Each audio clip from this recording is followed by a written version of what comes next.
Alright, what's up, everyone?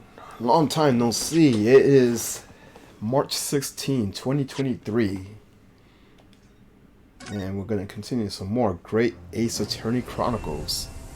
We're still going to continue the great Ace Attorney Adventures, the first game. We're now on the second trial.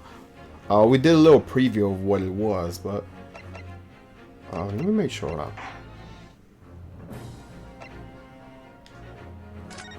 Yeah, we finished this one.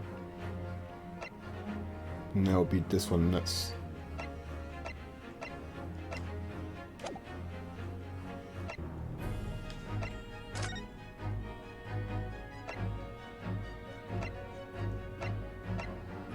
Okay. Anyways, let's continue where we left off.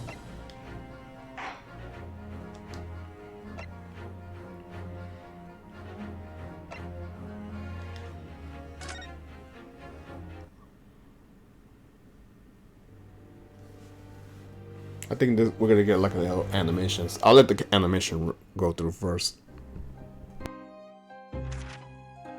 In a corner of that small, dark room, Sholmes and I waited with bated breath. In time, there came from the ventilator a hiss and a soft, almost growl-like sound. Suddenly, Sholmes sprang into action, lashing furiously with his cane at a point in the darkness. "You see it, Wilson?" he yelled, his tense voice reverberating through the air. I raised my dark lantern's shutter, and the room slowly came into view. Sholmes was staring intently at one particular corner when he started whispering to me. The victim's most perplexing final words. The speckled band. I believe this is the terrible coil to which she referred, Wilson. In front of us was an enormous adder, its fangs bared as it threatened to strike. It truly was the most terrible speckled band I had ever seen.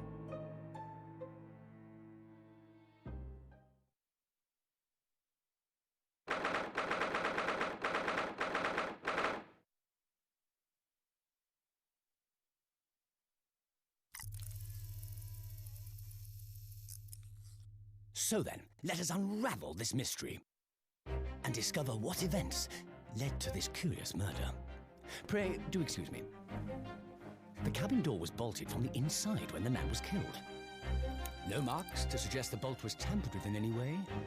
So, this would appear to be a locked room mystery. In his final moments, the victim scrawled a message on the floor.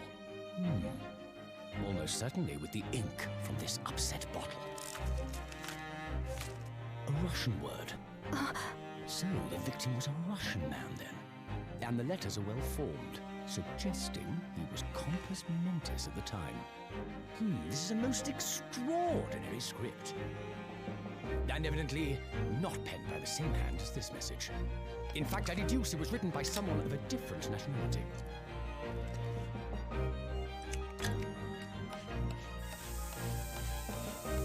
This paper seal was placed just prior to the incident, by the victim himself, I would venture. Well, what have we here? Who are you, and what do you think you're doing here? No one must touch before maritime police come. We must wait! Shh. That won't be necessary. You see, in less than 5 seconds from now, I will reveal the killer to you. What? Don't be absurd. This is murder. And in cabin locked from inside. Ah yes, the locked room.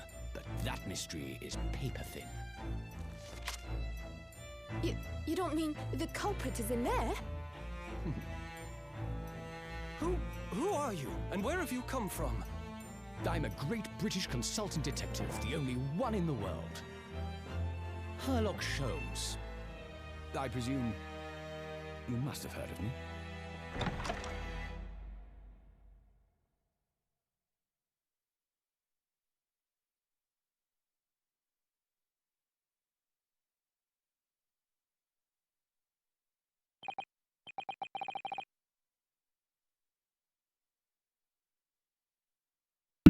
Alright. That was a pretty good animation. So, my head is throbbing. What's going on? Something's not right here. There's trouble in the air.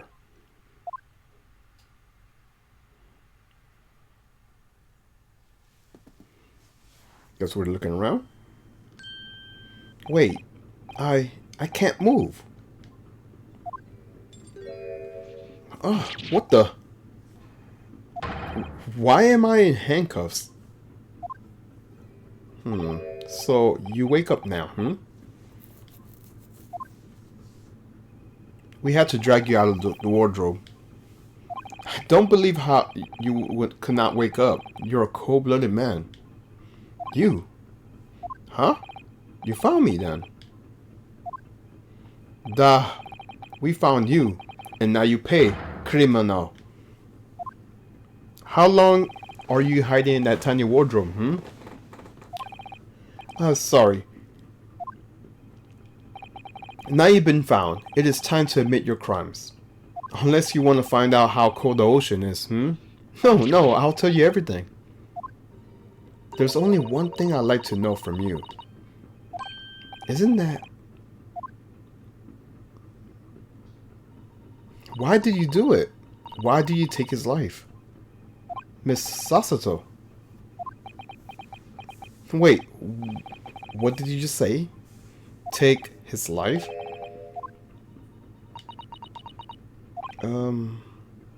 Where is he? Where's Kazuma?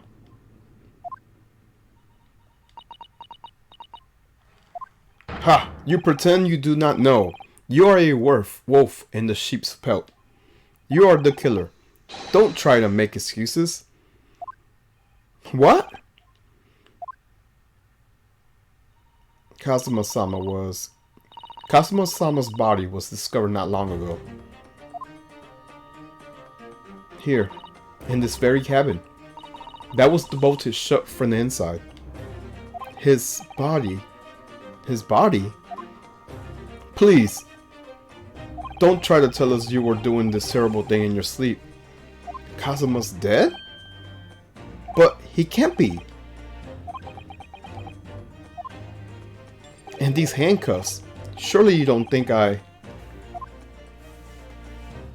have to know. Why did you take his life? Answer me, please. No.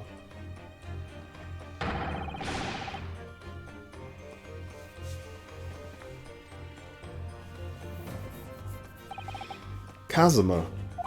It was just short 2 weeks ago. Are you sure about this? Won't we get in trouble? Don't you find it fun being a stowaway? Besides, how else could you come to England with me to study?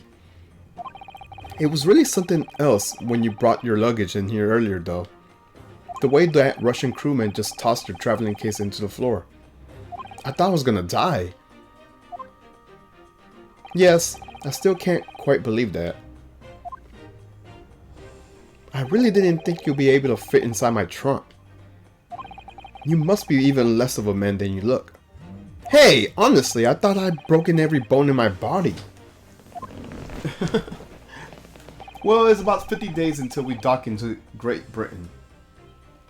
But if you confine yourself into the cabin here, I don't expect anyone to discover you. I hope not. I get the feeling those Russians wouldn't be forgiving of a stowaway. They're a sturdy bunch, that's for sure.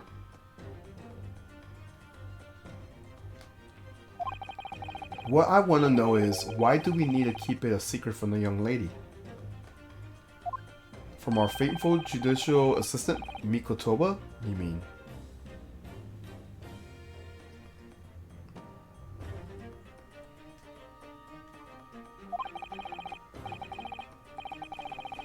From your close friend, more to the point, surely we could confide to her, couldn't we? I don't believe she will give me away. No, but if she knew what we've done, that will make her guilty by association. It's best that only you and I know about this. I suppose so. Anyways, it's about that time that the steward is supposed to come and clean the cabin. Excuse me, I'm just getting comfortable. I know it's cramped, but you better get in there, I think. It won't be for long. And anyways, compared to hiding inside my traveling case, it'll be a breeze. Yes, but what if a steward decides to open the wardrobe for some reason? Then I'll be in it for it. Stop worrying. I'll tell you what. Why don't you keep out or something on the piece of paper? What? Then I could stick it over to the wardrobe doors once you're inside. I don't know. We've only been at sea for about 15 days. How can this happen? We were supposed to be going on this adventure to England together. We'll leave you at the next port. Stay quiet until then. Don't make more trouble for yourself. Murderer. No, I'm not a murderer. Duh. You said before. You said you admit everything about your crimes. No, that's not right. I mean, yes, I did stow away on this ship, but murdering my best friend? No one else could have done it. Admit the truth. Sasito-san? Please, tell me what happened. I need to know. Very well. But there is something I would like to ask of you too. Those eyes. She looks like she's ready to destroy me. This nightmare is getting worse by the minute. I suppose all I could do is try to find out what really happened.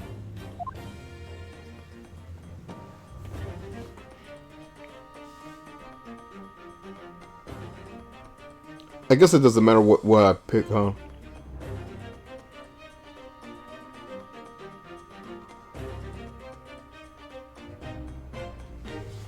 Let's ask about his death. He really has been killed, hasn't he? This isn't just a bad dream. And these handcuffs. They think I did it? They think I'm Kazuma's killer? When they found them, the cabin was locked from the inside. What do you mean? There's no access to the cabin via a porthole window, and the bolt of the door can't be operated from the outside. In other words, after the crime, the culprit could have escaped from these four walls. What?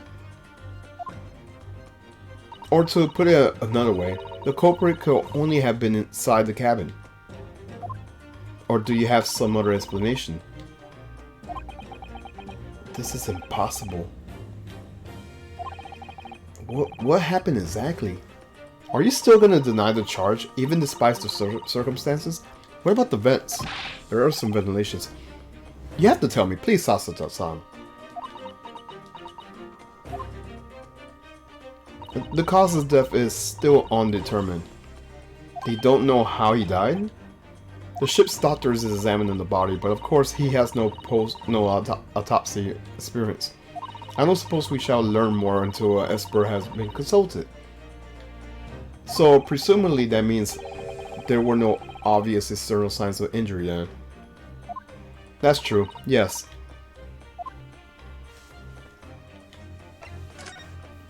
Can't anyone tell me what happened in this cabin? I don't understand it. Why would anyone try to kill Kazuma? Presumably, that's something you know the answer to better than anyone.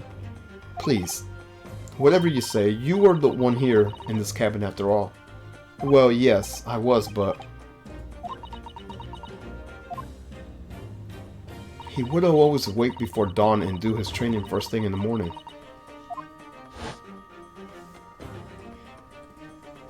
I was waiting outside his cabin, as I would have every day on this voyage. But this morning he didn't come. I could sense that he wouldn't. Does that mean he was already dead when Sasata-san arrived on the cabin door? I knocked, but there was no reply. Then I started to become worried, so I went to find a crew member. The crewman forced the cabin door open, and when we managed to get inside, there was Kazuma-sama collapsed on the floor.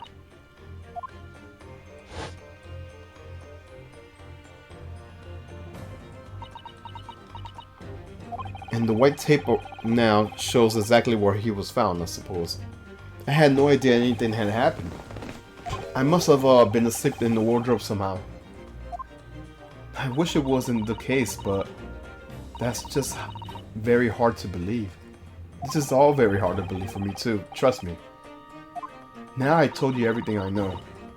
So it's my turn to ask you questions. Yes, alright. Alright, my head feels so heavy. It's still throbbing like anything.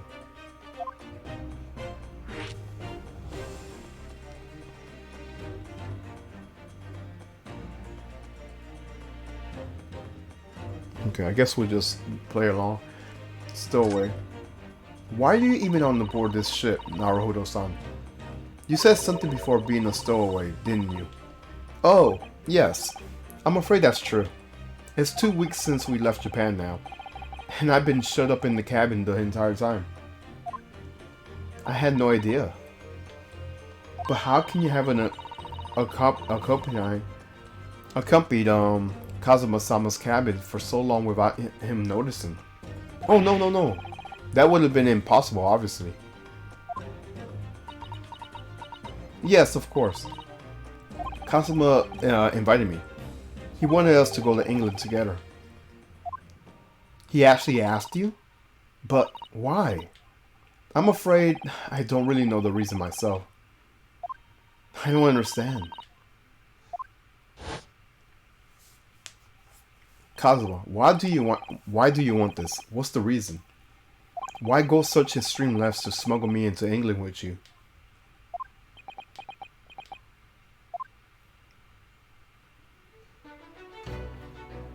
It's an idea that's been on my mind ever since the end of that incredible trial.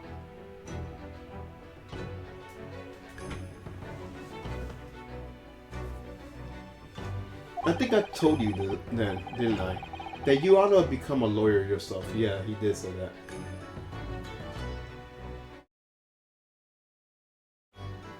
Sorry about that.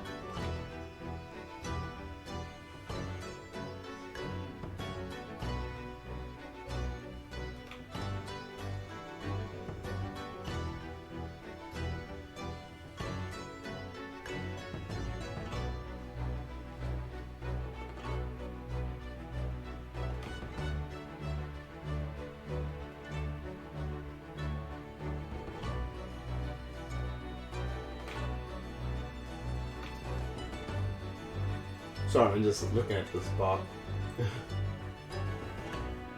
No box for me. Thank you. Be gone. Alright. Well, yes, you did say that, but I didn't think you were serious. You have a talent for it, I could assure you of that. But I never really thought about becoming a lawyer. Well, that's something you could decide for yourself. London is the spearhead of cultural development, the center of the world in many ways. There can't be any harm in seeing such an important place with your own eyes, can there? Well, no, definitely not. But on a personal level, if you were to become a lawyer, then what? Nothing. Forget it.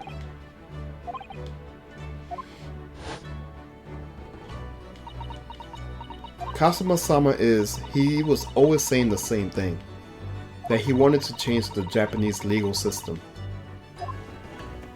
Perhaps he thought that he could do that with you. Yes, maybe. But something's still bothering me a little. The look in his eyes then, it was darker than I ever seen it before. Sasota-san, I'm sorry that we kept it a secret from you. My stowing away on this ship, I mean. If I know Kazuma-sama, I expect he was trying to protect me, to avoid me becoming guilty by association, yeah? That's exactly right, yes. Word perfect in fact. Alright, last night. If you're not the culprit, then tell me, what happened last night here in this cabin? Well, the thing is, I don't really remember. Kazuma brought me something to eat, just like he always did. And then I got myself into that wardrobe over there, just like I always did. After that, I fell asleep. Well, yes. So deeply that you didn't even stir. So deeply that you didn't even stir when Kazuma was killed. Well, yes. I know it sounds unbelievable, really, I do, but it's the truth. If only I woken up, then perhaps I would have been in this. I wouldn't be in this predicament. And for some reason, my head's still throbbing like anything. Really?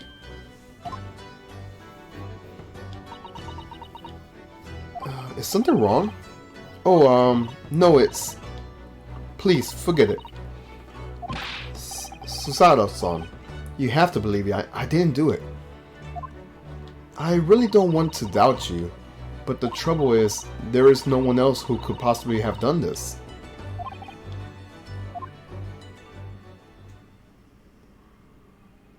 Kazuma, I don't understand. Why? Why did this have to happen? I can't take this. Don't try to go anywhere.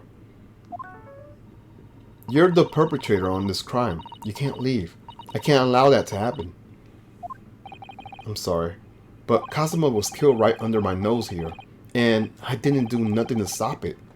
And now I'm supposed to just sit around, my hands tied, while whoever did this walks free? No, I can't allow that to happen. Well, what do you propose to do then? I'm gonna investigate. I'm gonna find out exactly what happened here. I'm gonna work out who took Kazuma's life and how and why they did it. So I'm sorry, but you're gonna have to excuse me. Oh.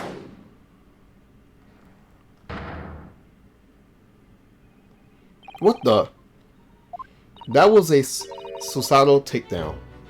A Susato what? What martial arts form is that?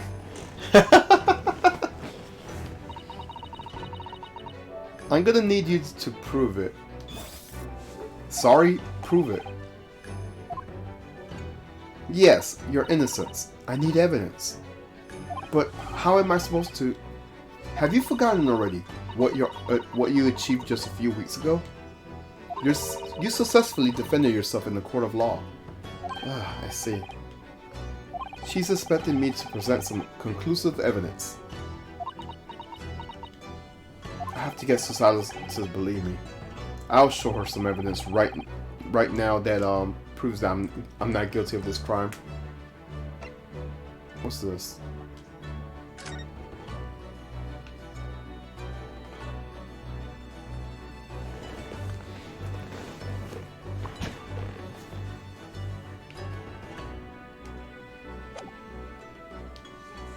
Yes!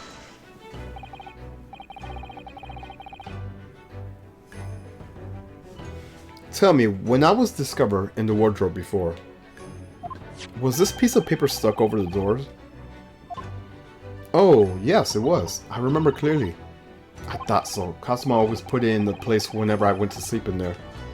Just in case the cabin steward or any crew member decided to look inside. So naturally, he did the same last night as well. Yes, of course. The gentleman who discovered you peeled that sign from the wardrobe door before you opened them. But if I were truly the culprit, I couldn't have climbed back inside the wardrobe and stuck this outside of the doors on my own. Yes, that's quite true. In other words, it's impossible that I killed Kazuma.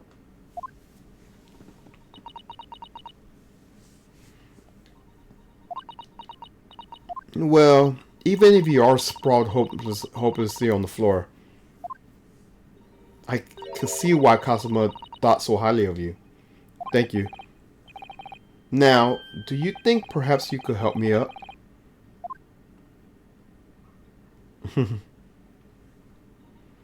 Well, in the light of that evidence, I don't see any reason why I should stop you from investigating here at least. Thank you. So you finally believe me. I'm sorry. No. What? I'm not sure yet. I can't rule out that possibility that you just use some sort of conjuring trick to put the sign back in the position. What does she think I am, a magician? For now, I'll suggest you investigate as thoroughly as possible in here. I'll do the same. Alright, let's get to work, Susato-san. Please, don't misunderstand me. I still have my doubts. Oh? I shall be watching you to make sure you don't do nothing that might disturb the crime scene. I wouldn't want you to use your conjuring tricks to destroy evidence, for example. Right. Well, anyways, I should make a investigate here, examine everything I can. Kazuma, I swear, I will avenge your death.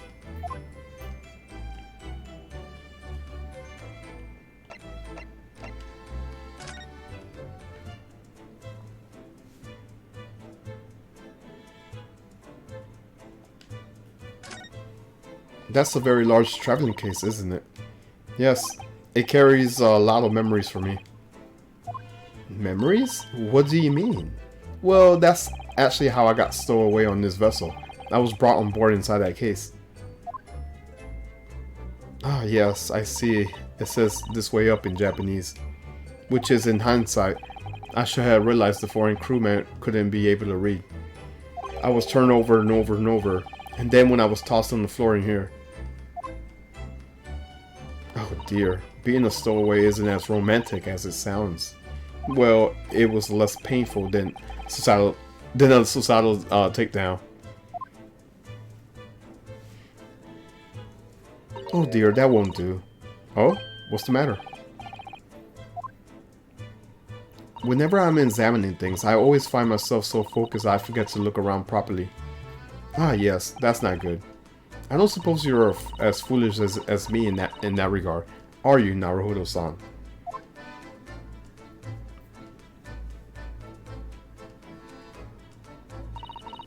I'm sure you'll be careful to look around. Okay. Now let's investigate all corners of this cabin. Yes, let's do that. I suppose my field of vision has been rather small until now.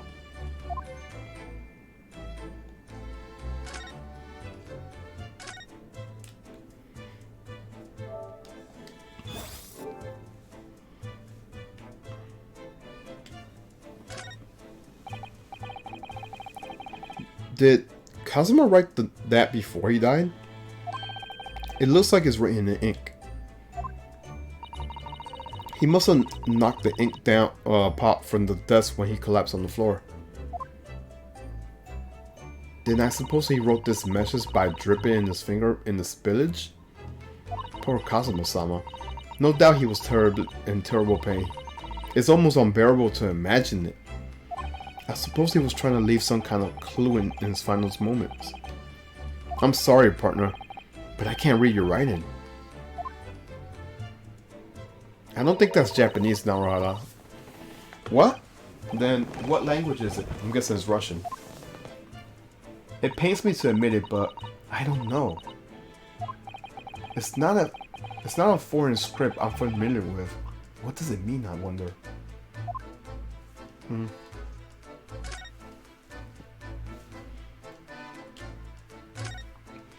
I think that's some kind of opening for a ventilator. A hole through which fresh air could circulate into the cabin. Isn't that a little odd? What do you mean?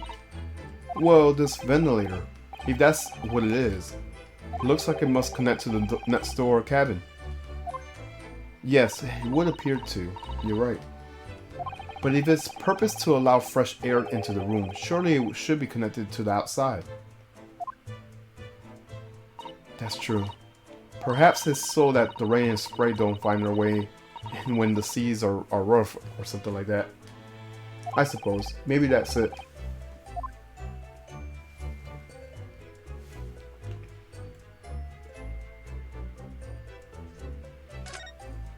This is, yes, it's a bell cord contraption, I think.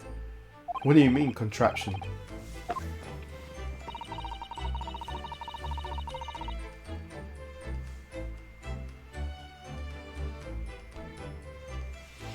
Large households often have bell cords like this, which you could pull to ring a bell to summon servants.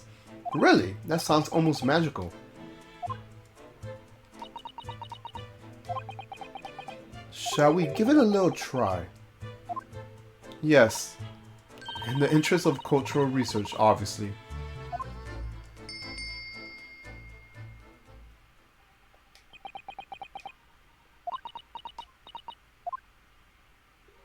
I suppose nobody comes from the lowly Japanese people. No, I'm sure it's just that everyone's busy, that's all.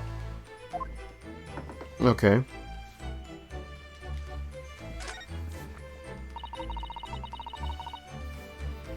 It's some 2 weeks since we all set sail from Japan. Have you really been living in that wardrobe the entire time, Naruhodo? I think living isn't quite the right description. Oh, no, I suppose not. Although it must have been rather exciting making this voyage in your own secret hideout. The trouble was, I never knew when a member of the crew might come in. So yes, it did basically have to live in that wardrobe. And last night was no exception.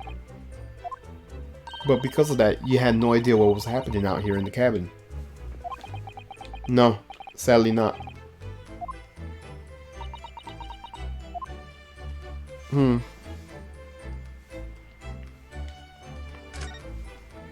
This is where dear Kazuma would have sat whenever he was writing.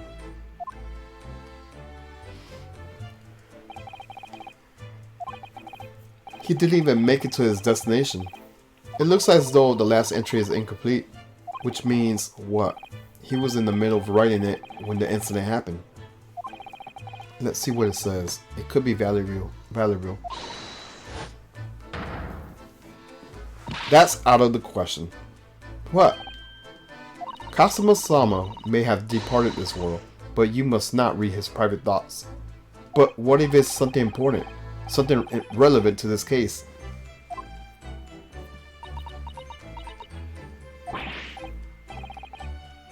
Alright, I won't read it.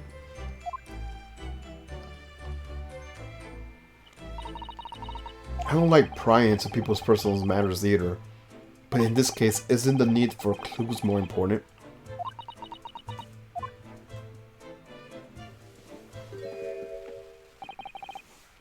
Who's that? He wasn't there a minute ago. As far as I could tell, it looks like he might be a European. Oh, how did he... Hey, zombie! You noticed that man too, have you? I have no idea who he is or how he got in there, but he looks suspicious and tall. Suspiciously tall. Naruhodo-san, don't tell me. Do you really not know who that is? Well, no. I don't have any foreign friends or acquaintances at all. He doesn't look like a member of the crew. There's something very unusual about him. And is he investigating Kazuma's death? Or is he just playing on it? I can't even tell. Well, in that case, we simply must talk with him. Am I just imagining it? Or does Susada-san looks almost excited? She is! By the way, I expect that you noticed already, but just in case. If you press X on people when you use the crosshairs, you can converse with them. Alright then, I'll get that tall gentleman in my sights and see what he has to say. Oh, please do. Alright, I guess we'll converse with him. Hey, you! Excuse me. Excuse me, do you have a moment, sir? Shh, this is a critical point in my investigation. What the fuck? Let me shout you out, zombie.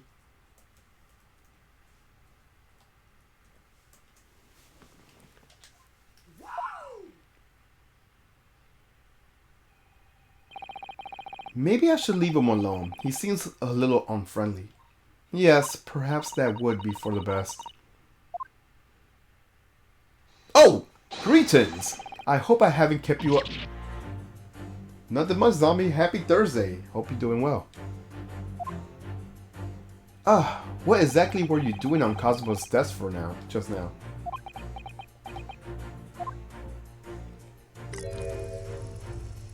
I see. Fascinating. Sorry. What do you see? It feels like he's looking right through me. Oh yes, everything is clear now.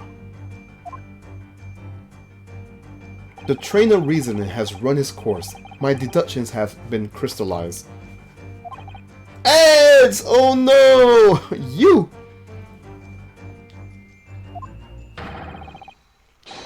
Have been in Afghanistan, I perceive. Just recently returned, if I'm not mistaken.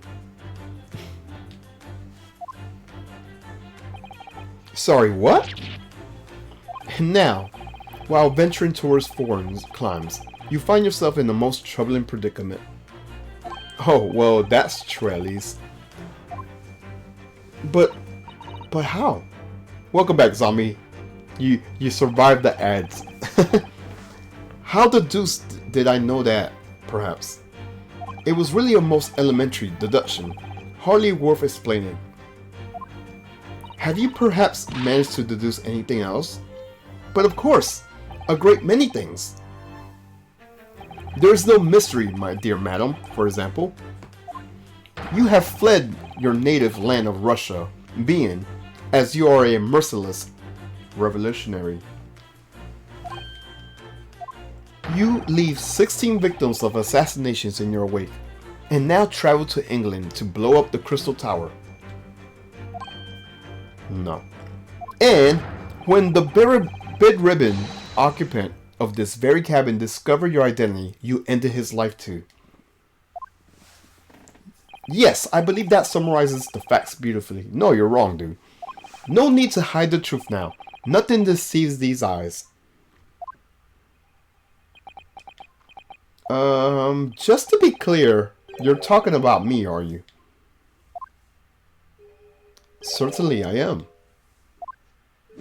Do you see another in this cabin who fits the bill? A Russian assassin with 16 victims to his name. I don't even see one who fits that bill. Yeah, he's Japanese. So it's true. It was you who did this to Cosmo. No! What? And you're plotting a revolution too? It's shameful behavior, Naruhodo-san. Absolutely wicked. No! Listen! There's no way I... Oh my gosh, again?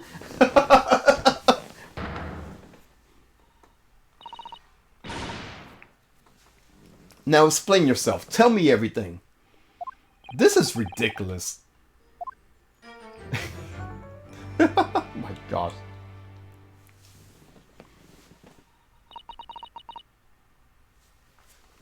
How could you do it? For pity's sakes, open your eyes. I'm not even a Russian, obviously. Oh, forgive me.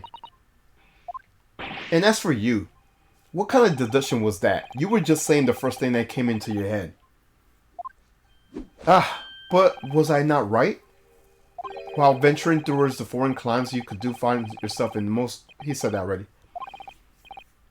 Well, yes, maybe. Ha! There you have it, you see. What do you make of that? Well, to be honest, this ship is en route to England, and I'm in handcuffs at the scene of the murder. So I'm not really sure you could call it deductions. It's more plain observations. Indeed, an observation, my dear boy, is the basis of all deductions. My method is found upon the observations of trifles. You see, I announce my findings with a brassy certitude, and more often than not, I'm right.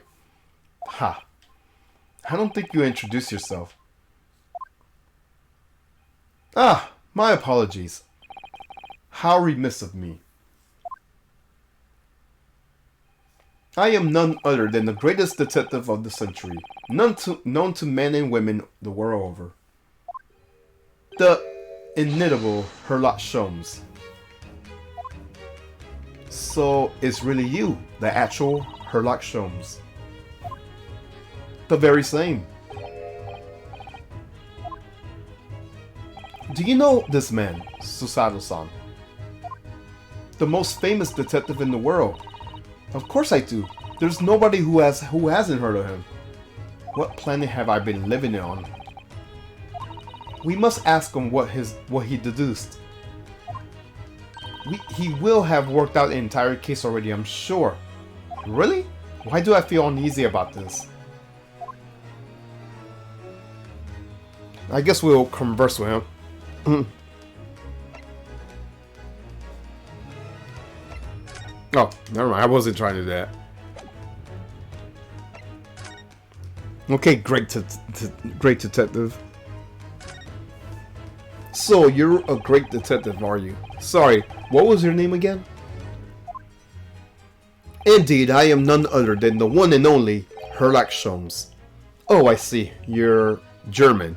Herlock, was it? No. I have no her. I mean, I have hair, but please just call me Sholmes. You could read all about my exploits in this exciting London publication. Oh yes, Rand's magazine, full of wonderful short stories and interesting articles from Great Britain. I never miss an issue. I have it sent from England especially. Ah yes, here it is. The Adventures of Herlock Sholmes. Let me drink some water. So, you're the protagonist in a series of short stories now.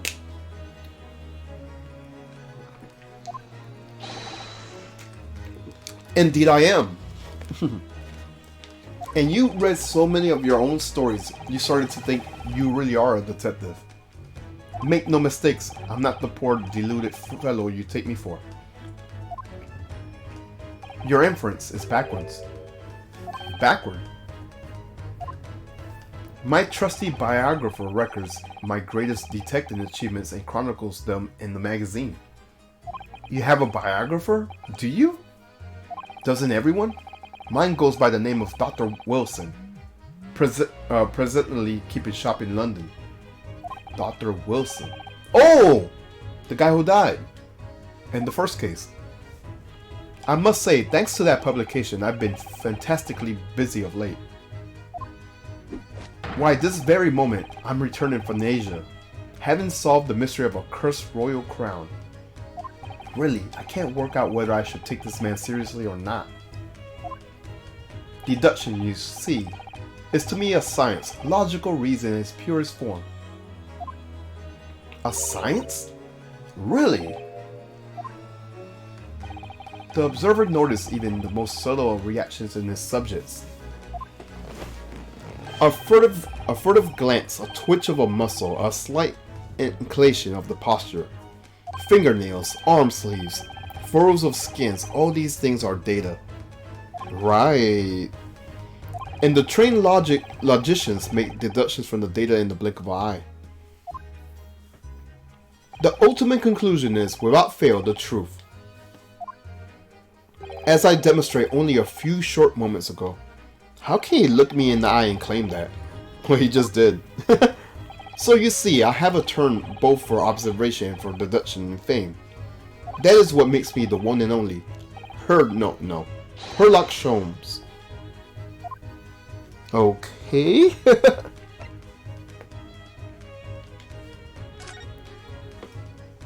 Have you managed to deduce anything about this case? Have I managed to deduce anything? My dear fellow. Who do you suppose discovered the culprit in this case? That's right. It was none other than the great detective before you now, Mr. Herlock Sholmes. Ah, I see. In other words, I'm in this now because of him. When I became anxious about Kazuma-sama this morning, I summoned all of the crew members to force the cabin doors open and conceal myself among these numbers, gaining entry into the scenes of the crime. Yes, luckily for everyone, the great detective Herlock Sholmes was on board. And the handcuffs seems to be an excellent fit, Mr. Naruhodo. Ah. The very moment I laid eyes on the scene, two facts were immediately apparent to me. Oh really, two facts you say?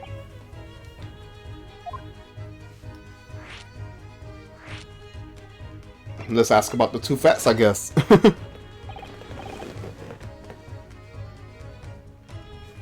So, Mr. Herlock Sholmes, tell us please, what two facts were apparent to you when you came into this cabin this morning?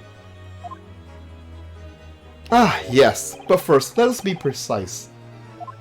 The two facts in question were immediately apparent to me. Yes, I understand. But what were they? Allow me to elucidate. The two facts I deduced from a merely momentary glance in the scene of the crime were follow. Number 1, the cabin was locked from within, rendering the escape of the culprit out of the question. Number 2, the victim was Russian and killed the following dispute in the acquaintance. Hold on, Mr. Sholmes. What made you think the victim was Russian? Well, no, the evidence right there on the floor. Observe the dying message left by the victims on the floor. Yeah, exactly. That's definitely Russian. That is the Russian word for wardrobe. Oh, shit. Shit. Do you really think Kazuma-sama could have left a dying message in Russian? In their final moments, many find the native tongue filling their heads. For this young man Russian. Kazuma was Russian? No. Was he? No, he wasn't Russian. Initially, I consider Garderob may be the name of the killer. A certain Robert Garde, perhaps. But in the interest of thoroughness, I decided it would be wrong not to look inside the wardrobe there at least. Where you found Mr. Naruhodo sleeping soundly. Quite so. I found you, the renowned Russian revolutionary killer. Why is it that I'm Russian too? I observed that you were wearing the same attire as the victim. In other words, you were acquainted. And if my memory serves, that outfit is the traditional dress of the Russian people. It's not. My gosh. Our school uniforms are the traditional dresses of Russian people? I had no idea. Don't believe them. And I had no idea a detective could get something so wrong. Exactly, he's wrong. What the fuck? I took a photo of the victim in the message. I might analyze it for possible hidden details.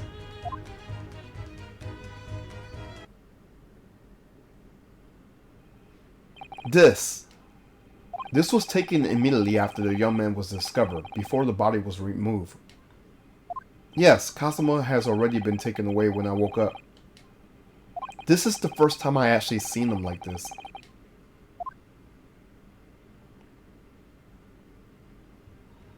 Are you alright? Yeah, thank you. The photo of the... Okay, so we got new evidence.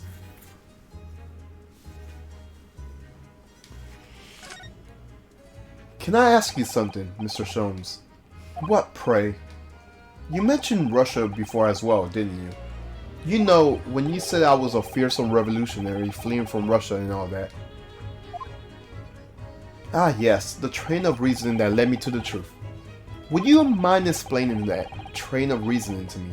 Do you think? Certainly, if it interests you. How many times I'm not Russian and I don't speak Russian?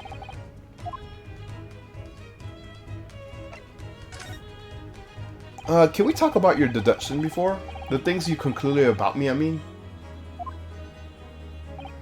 The now famously accurate troubling predicament you find yourself in.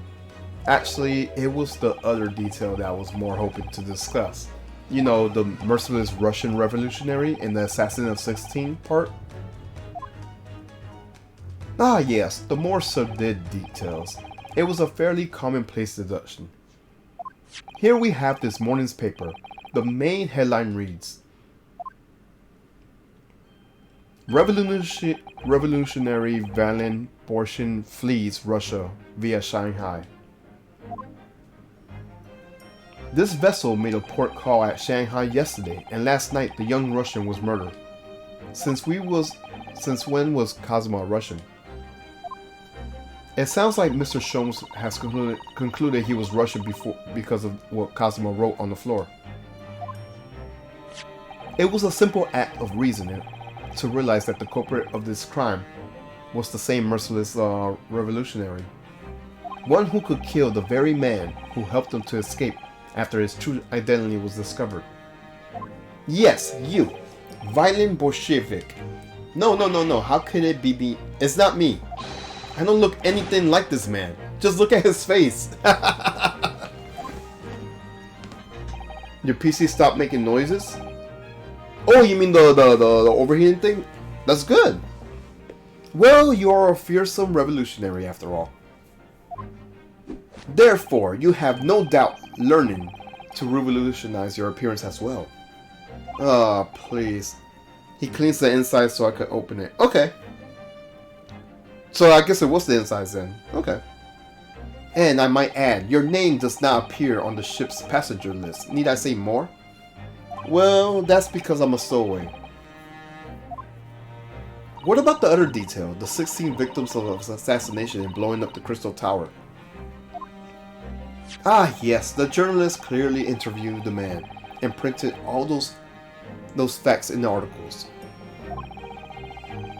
The deeds the man had perpetrated thus far, and thus he is plotting. Yes, everything about this revolutionary was included. There could be no mistake. Do revolutionaries usually agree to interview? Yeah, I was just thinking that same thing. And what about the part where you said it was returning from Afghanistan? Also quite clearly stated here in the article. He is recently returned after a period of subversive activities in the war. Regions of Afghanistan. Where even is it? Where even is that? Anyways. This Afghanistan place. Here, take the paper for yourself as a little memento of this great deduction. Oh, thank you. I observe all that of an interest to me with its pages, but I see no rubbish bin nearby. Okay.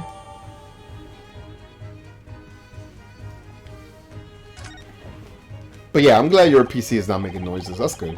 And you may find the article of the back pages of the interest as well. On the back. Cast your eye over it and sometime if the interest takes you. Though you may need someone to interpret it. It's all written in Russian. I couldn't hope to read it. But I suppose it wouldn't hurt just to glance to the article. Maybe there might be a picture or two.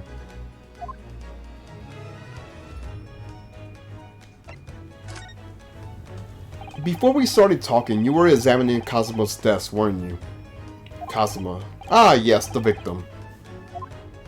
Did you notice anything useful? Anything at all? Observe for a moment the desktop of the victim. We see that the victim was engaged in penning some text. London Diary. Cosimo was keeping notes of this trip. Ah, but I don't think you should read his private writings. It could upset people. Yeah, because she was flipping him over. Tragic. And something you ought to perhaps elucidate before the act of reading. You mean you read it already? It is my business to know what other people do not. Yes, believe it or not, I know a smattering of Japanese. Oh, I see. Well, you're about to know what a societal takedown is. Yeah, she's not gonna do it to him. Susato? Aren't you gonna throw the detective with one of your trademark takedowns? I'm sorry, Naruhodo. What on earth do— Really? Now she's playing dumb? Life is so unfair. Anyways, to return to the matter at hand, namely this diary belonging to the victim. It would appear the final sentence is incomplete, as if the author were cut short. Tell me, what is the nature of the writing? Pray be precise as detail. Oh, but I thought you knew Japanese. A smattering, dear boy, a smattering.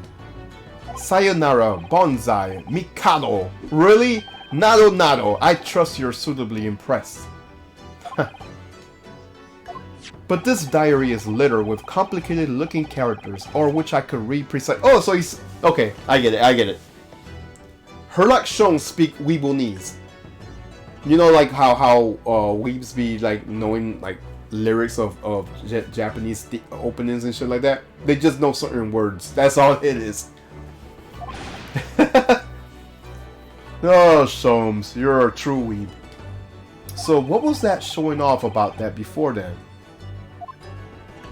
If you will be so kind as to show me, I would be happy to read it to you, Mr. Sholmes.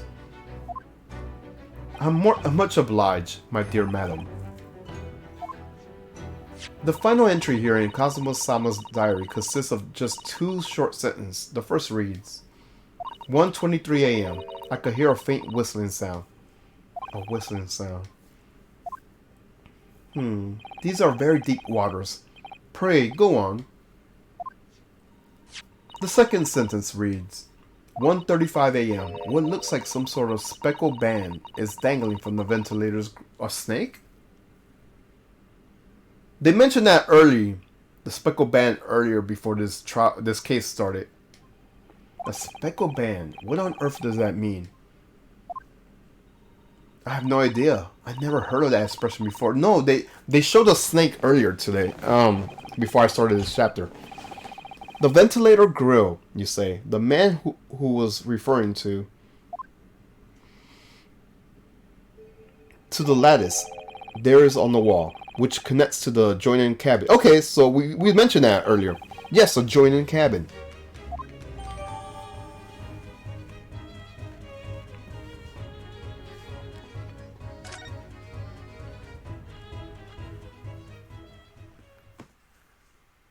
So, I believe I've given you enough to consider for the time being at last. Ah, do you have somewhere to go? As it happens, the victim's writing in this diary has piqued my interest. The matter warrants further investigation, I believe, and if I am still too long, the seasickness takes hold. Oh, I suppose. You're thinking of investigating the cabin next door, which has the ventilator connects to. No, he's just being seasick. Great detective of a curious breed. Our mind rebels at stagnation. We crave mental exhaustion. Yeah, he's getting seasick. He's just showing off. So yes, I intend to investigate. Hence the truth will become clear soon. Do you think perhaps that we could go with you? No, that would be somewhat complicated. What? But why? A simple glance on your wrist should reveal the answer. These. After all, you're the prime suspect of this matter. There's no point trying to turn it into a question. You're the one who decided I was the culprit in the first place. Whatever you do, you mean? I have no recollection of naming you as the culprit at any point. You must be joking. You just said it only a moment ago. Dear me, you are clearly misguided. I would have no cause to say such a thing. Well, actually, Mr. Sholmes, I did hear you say that too. You're quite sure? Well, that's very strange. I wouldn't have said you had the face of a criminal, you know? Not really. So what? Were you looking at my knees before? Some great detective you are. Well, anyways, that was then and this is now. What do you mean? What I mean, sir, is this. If you are the culprit, then you must play the part more convincingly. Roll over and accept your fate. This guy, such a dork. What a dork.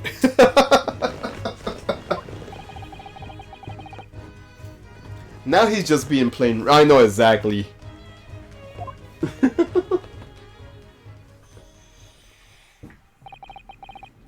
And off he goes, having just laughed in my face, his sense of humor as twisted as his name.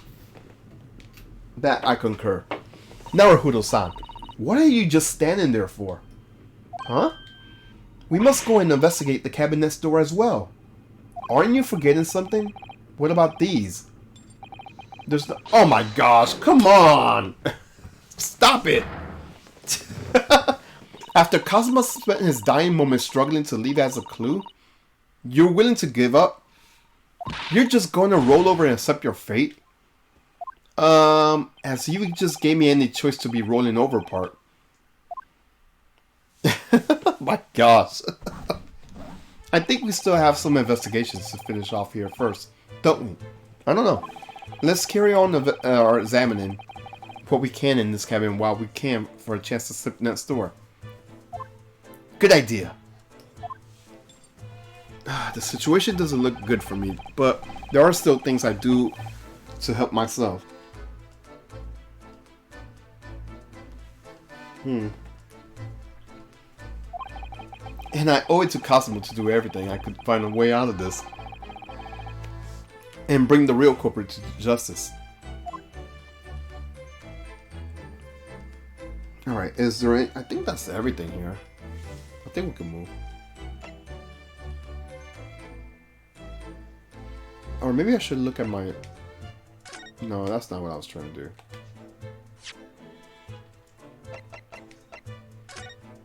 Okay, I read that. Yeah, he said something about behind. Oh, who's this? This is interesting. Have you found something relevant, Naruhodo-san? Well, no, I mean, it looks like it might be interesting. I can't read a single word, I'm afraid. I don't think you need to read anything. He's just looking at the chick. No, nor can I, but look at this picture. Perhaps this is about a beautiful young Russian princess, you think? She is very pretty, isn't she? I suppose you enjoy articles like this, do you? I don't know. I can't make any sense of it. Ah! I'm glad you noticed this article. Where the fuck he came from? Exactly! Allow me to give you a short summary of his contents. Oh, thank you. He just popped out of everywhere, this Mr. Sholmes. It's about the disappearance of a young lady last night. Renowned prima ballerina of the Novovich Ballet disappeared from Shanghai. During a performance in Shanghai, the famous dancer was reportedly missing. She is, of course, the talented young Nikolina Pavlova. Why are Russian names so hard to remember? It would appear the woman was in costume when she was found to be missing from her dressing room, wearing the diamond tiara you see pictured, which is worth some 20,000 rubles. Oh, how much is 20,000 rubles? I have no idea, but I'm quite sure it must be an unbelievable sum of money. Susato-san's eyes are shining like diamonds themselves. The tiara is the property of the Novovich Ballet. It would seem the director is beside herself with worry. Yes, I'm not surprised. The company is most anxious to recover both Miss Pavlova and the valuable tiara. They have requested international assistance at all ports with sailing to Great Britain. Could this be another case of Russian fleeing his or her countries? It does seem to be the Russian thing to do. I'm not even gonna identify that with the response, Mr. Naruhodo. Okay, so we got an article about the ballerina.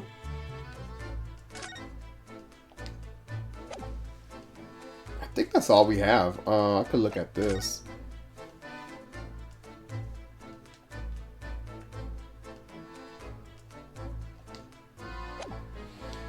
Alright. Thanks to that so-called detective, I'm even more stuck inside the cabin than I was before. For the time being, I suppose I just have to focus on efforts of investigating in here. Oh, so I can't... Really?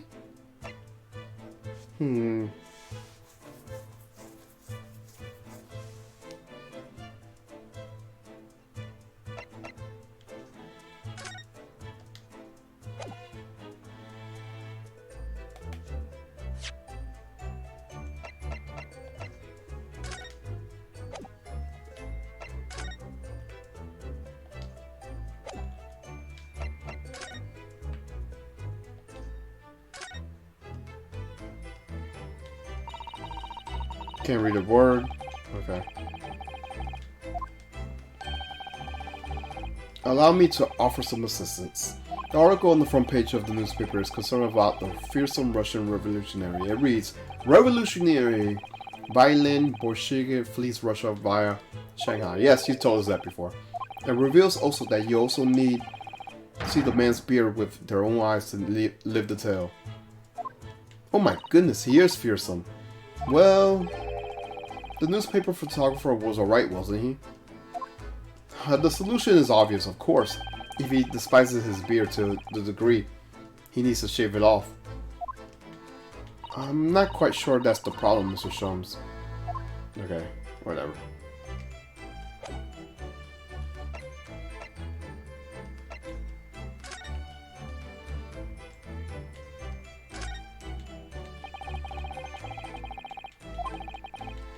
Okay, that's not important.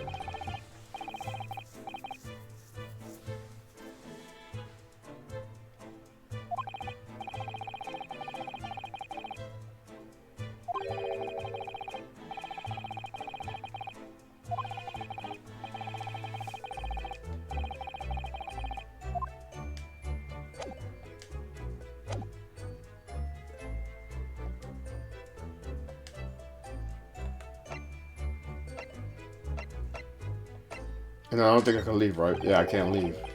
So what else can I do here?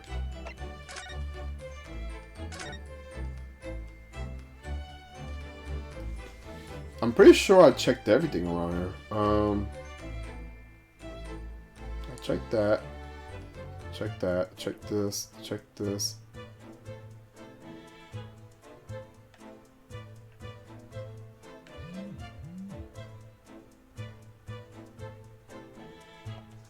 What's this? What do you think this is? It looks like a broken piece of glassware. Whatever that thing is, it appears to have broken cleaning too. The glass is such a beautiful color. It looks like a cute little Nesca fastener from a kimono outfit. I'm not sure that sounds like Cosmo. He wouldn't have secretly carry a cute little trinket like this around him, would he? And the mark beside it, what is it? I wonder. It has a sort of brick-like hue. Yes, you're right. It's the color of brick, isn't it? Even though I don't see anything of the same color anywhere else in this cabin.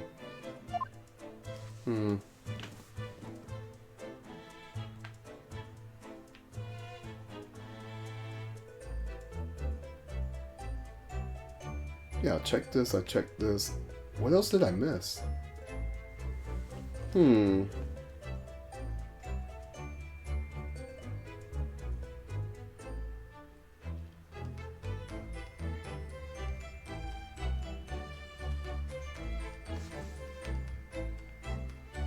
checked the desk.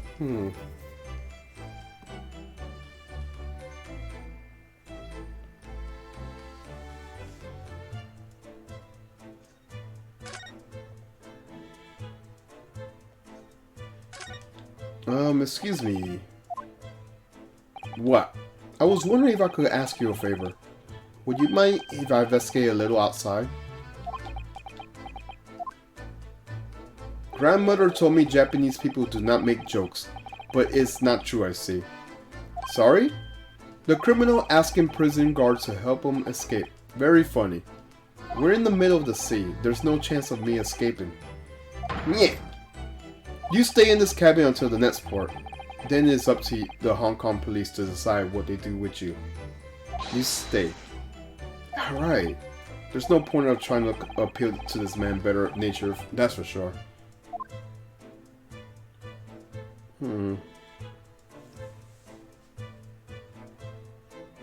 There's gotta be something I'm missing.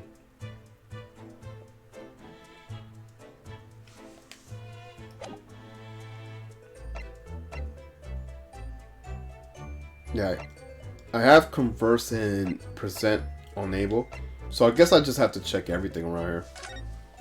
That's Kazuma-sama's precious sword. He never went anywhere without it. Yes, he was always saying that a Japanese man's katana is his soul.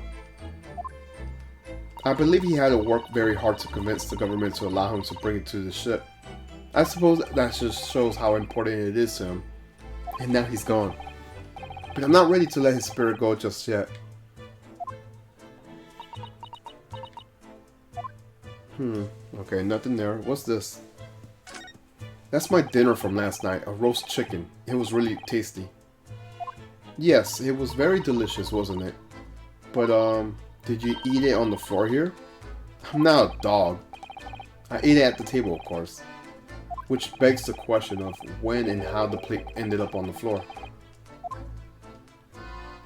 But Cosmo didn't like chicken at all, did he? No, that's right. So he didn't touch it. Which means all the more for me. Oh no, does that mean he spent his last night on this earth with an empty belly? It's just too horrible. Now I suddenly have a guilty conscience and an achy stomach. Okay. Oh, what about this? The Japanese word for justice. The brush strokes are straight and true, just like Cosmo. Yes, his calligraphy always had a reflection of his heart. Yet you, can you really look at those characters without feeling shame, knowing who drew them so thoughtfully? Of course I can. I mean, I'm innocent, so why shouldn't I be able to? Even though you stole away on this ship, now you're just gonna bring that up, aren't you? I can't win.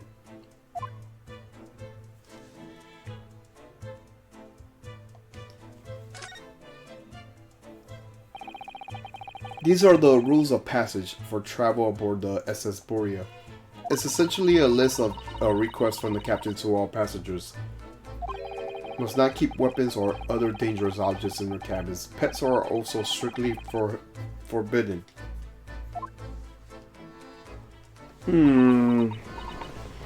Technically he has a weapon.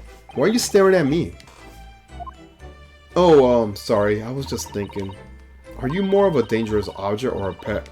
Well, he has a dangerous object, which is the sword. I can't decide. Well, one thing's for sure. Either way, I wasn't supposed to be in here.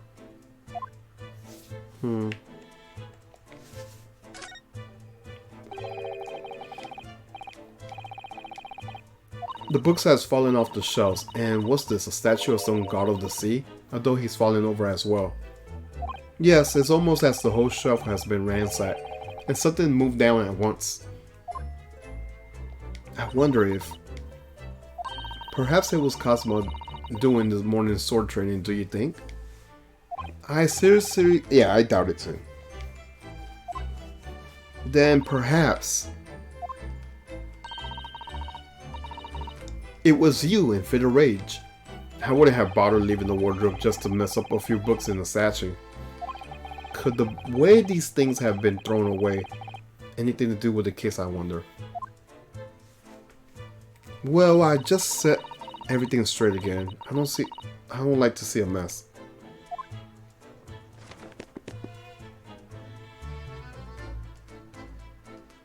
Okay, that's done.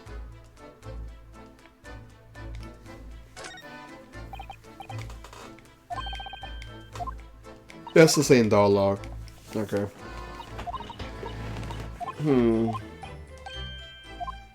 I'm skipping this dialogue since I already read it.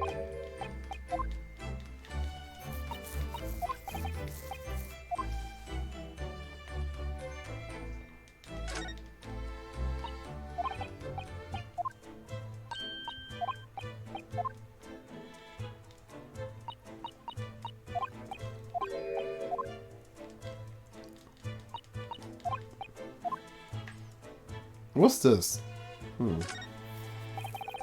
But I can't find anything out of place. What do you mean? What's this?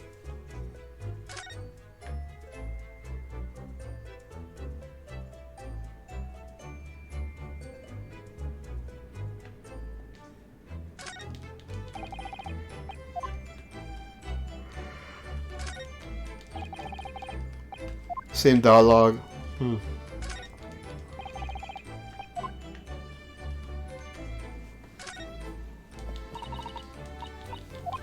Yeah, this is the same dialogue.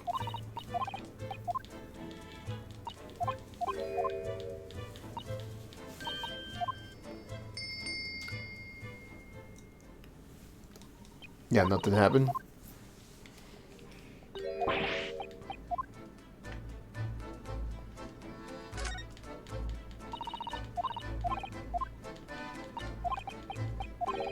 Same dialogue.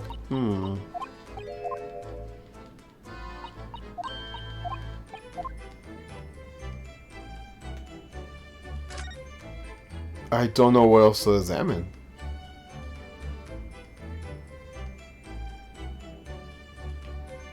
Maybe check the door? When I went for help and the crewman forced the door open, the boat has been firmly closed. It's quite a small boat and not sturdy. It just slides across to secure a door shut. But still, with the door bolted, there will be no way to get in or out of this cabin, that's for sure.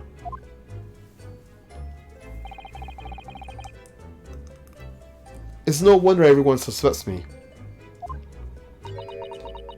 When she glares at me like that, I feel like all tensed up down my spine. I remember reading once in a detective novel. The culprit uses a needle and thread to draw a boat across from outside the room in a situation like this. Yes, that's a clever trick, isn't it? I'm an avid reader of detective stories myself. But the door of this cabin and its frame are made of metal, and they seal together perfectly. There will be no possibilities of using that needle and thread trick, I'm afraid.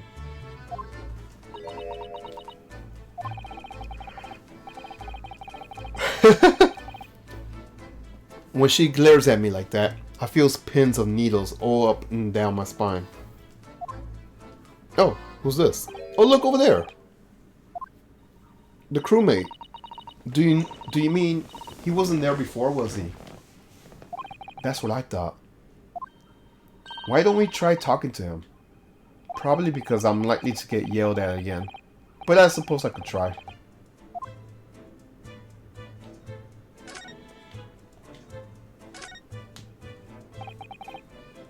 Is something wrong, Naruto? Oh no, it's just that cruiseman standing there by the door.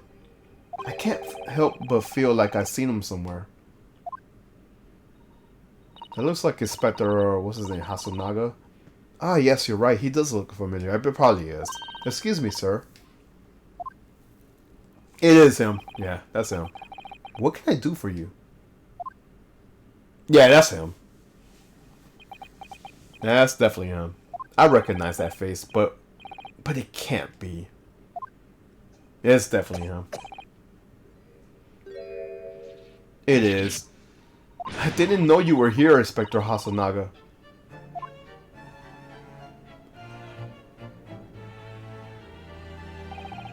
Hello again. What are you doing here? I think that should be my line. I was so stunned when I saw you, my heart stopped. Nearly stopped, I hope. I received some special orders to go undercover as a member of the crew and board this ship. Again? And you certainly seem to enjoy undercover work, Inspector. If there's anything I could do to help you, please ask. I never expected to see this man on board, but perhaps his presence can help me out on this hopeless situation.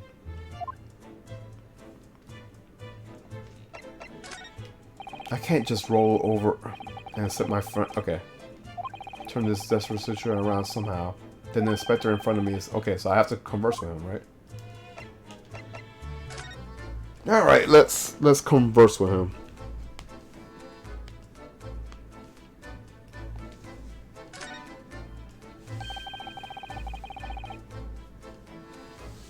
So what are your special orders this time, Inspector? Yes, and why are you dressed up as a member of the crew?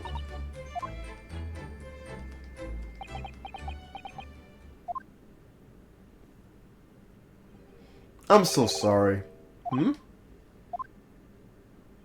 This is all my fault. I take full responsibility. For what? My orders were to act as Asagi-san's bodyguard. It was a Minister of Justice, Jigoku, who By the way, that's a crazy name, Jikoku, because I know what that means. Who pushed for this overseas study tour to go ahead. And he entrusted me with ensuring that Asaki-san reached Great Britain without being assassinated. Assassinated? How could that even been a possibility? I'm not sure. But these are complicated times. There are tensions between the world's greatest powers. Minister Jikoku said we should be prepared for all eventualities.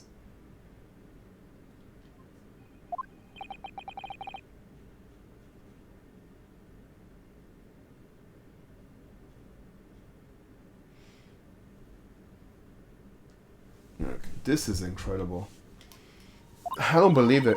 Kazuma-sama was assassinated. Obviously, we couldn't give Asagi-san a visible security escort.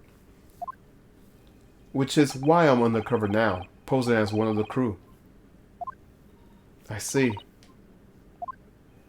And I didn't take my eyes off of him the entire time we've been on board, from morning to night, every day. But I never imagined it would happen here inside his own cabin. Now here on the first class deck. I failed miserably on my assignment, and Asagi-san is dead as a result. I'm a disgrace. All I could do is humbly apologize. Inspector.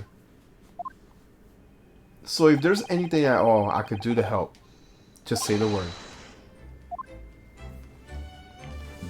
Yeah, give me permission to investigate. We're doing all we could do to investigate Kazuma's death ourselves. I thought you might be. You didn't do it, did you? You're not the killer. Of course not. We'd really like to investigate the cabin next door. Yes, so we need to be allowed out of this cabin. I'm sorry. What? You've been deemed at risk to the ship's safety. If you move to even touch the handle of the cabin door, that stormy-looking seaman there would surely snap your neck in two. I suppose. I'm not just a stowaway now. They think I'm a murderer as well. Would it be possible to give me something to work with? Do you think I'm gonna need something persuasive? What do you mean? If I had some solid reason why the next door cabin should be investigated, for example, I'll do everything I could do to persuade the captain to allow it. Really, I'll lay my life on the line if I had to. But I don't see how. There may be a way. What, really? Think of how you try to persuade me of your innocence, Naruto. By presenting me with a piece of evidence that you already had in your possession. Evidence. It's just the same as you were in court. You must have done it, and many times during your trial. Simply select the present panel and choose some evidence. Okay. So evidence that will give us a viable reason to investigate the next door cabin. Alright. Yes, I think I might know what we could use. Let's see if I could present the detective with the evidence that we could persuade. Let's see.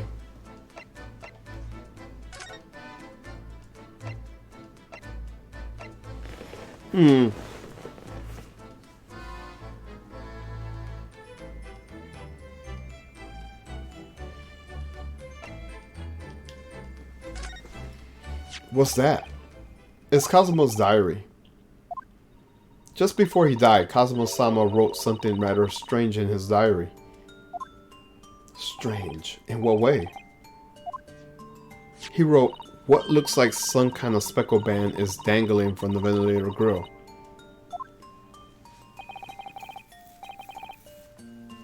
A speckle band? That is strange.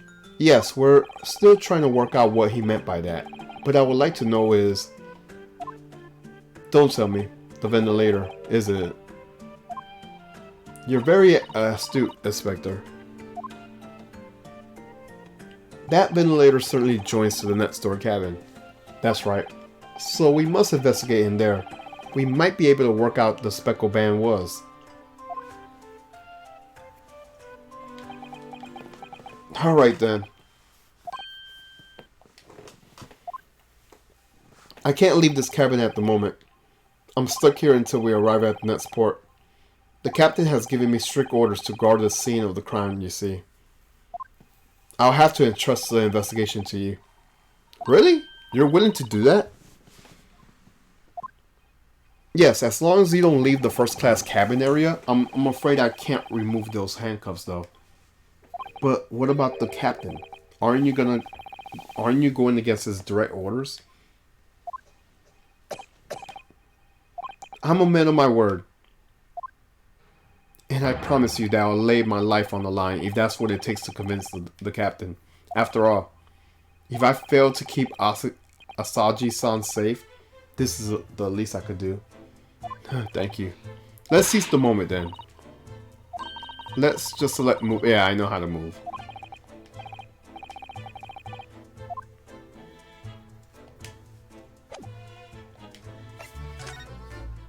Alright, next area.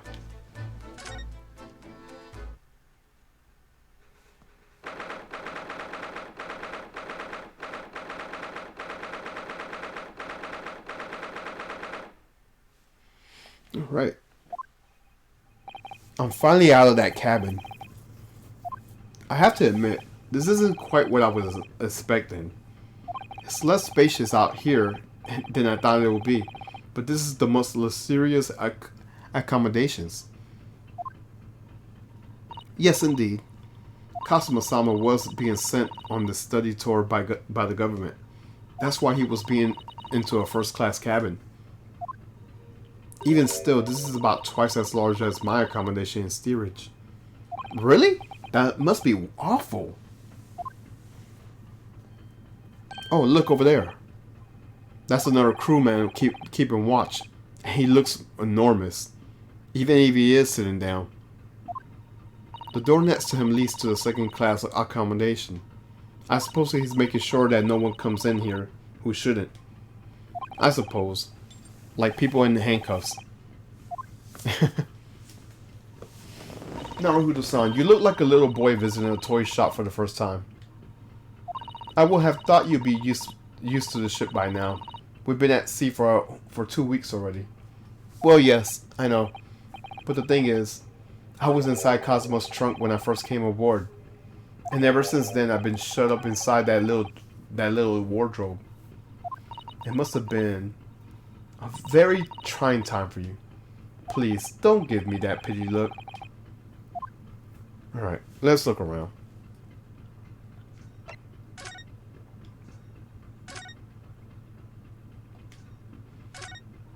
Ah, a trap for catching mice.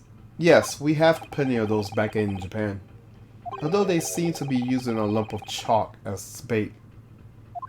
That guy looks pissed. Yeah, he is. Let me see. Yes. I think that's what it's called. Cheese. It's made from the milk of cows. Cheese. I wonder what that tastes like. You can't eat it, Naruto.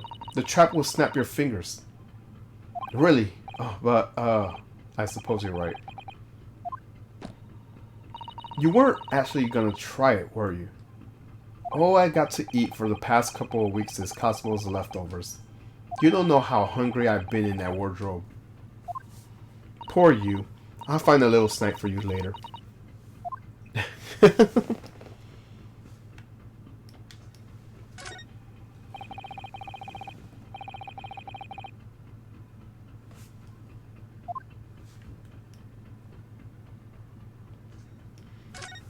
First class cabin number 1. Yes, that's our cabin. No, our cabin. It's Kazuma-sama's. Sorry. Your accommodation is confined to the wardrobe inside the cabin. You know how to make a stowaway feel small, don't you? As small as the wardrobe I've been calling home. These cabins are the finest on the ship. My own cabin is a steerage is number 5 539, by the way. 500 and... How many cabins are there?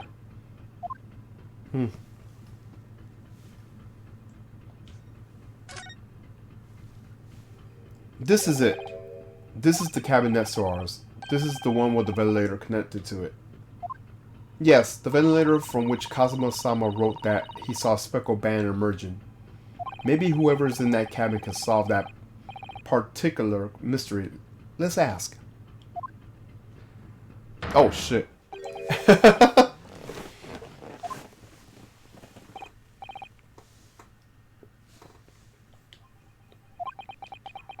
Excuse me, we need to get inside that cabin here. Oh boy.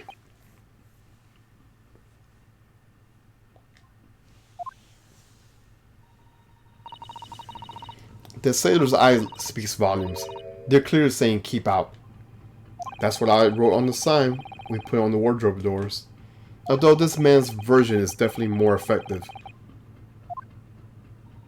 It doesn't look like he's gonna let us pass. That's a problem. I guess look around?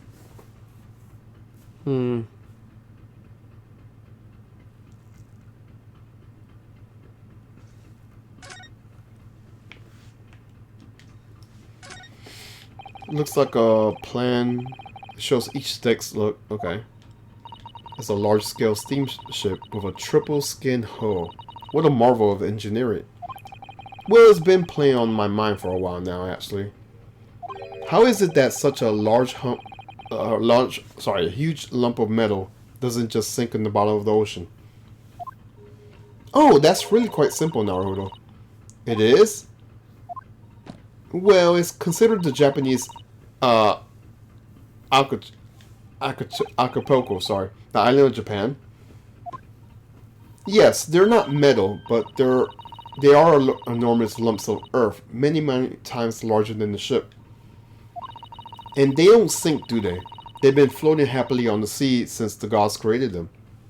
Well, I suppose so. Okay. That's a huge book on the table. And there's a pen next to it. Yes, that looks like the ship's log. Shall we have a little look through it? The writing is so neat and precise. Every detail about the voyage has been recorded. You wouldn't expect a rough or already sailor to have beautiful handwriting. And nothing, no reaction at all. I thought he might appreciate the compliment. I'm not sure that rough and ready is much of a compliment, Naruto, even to a sailor. Anyways, last night's log is blank.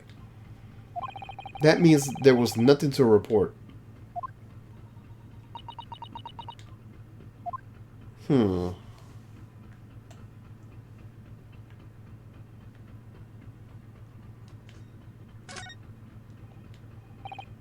Excuse me, could I ask you something? You little stowaway murderer. That wasn't a good start, was it? Alright, let me try instead. Good day, Mr. Sailor. I'm so sorry to trouble you, but could I perhaps ask you something of you? You? You little third-class lady maid? What the fuck? Oh. We seem to have caught this sailor on a bad day. I'm not a sailor. My mother gave me a name. I am senior crewman Biff Stroganoff. The best thing is just to avoid eye contact, I think. Okay, we could chat with him. Mr. Strovnov, about the first class cabin area. Here we are in finest part of Buria Sturmsham. What sort of very important persons? Government officials, kings and queens traveling in secret, many important persons. That is why I'm always guarding this place. Gosh, that's amazing. But somehow I let stupid stowaway inside. I want to pick you up and throw you in the ocean, but Stonjanov is not an animal. Thank you? If I may, I was wondering, Is the cabin next to Mr. Asaji's currently occupied? I guess he says ha. Sato-san, did you understand that? It sounded like da. Oh yeah, he says da. I think it's probably Russian for yes or no. Genius. It is not permitted to visit other cabins without invitations. Well, it sounds like there is somebody in the next door cabin at least. Yes, it's tantalizing.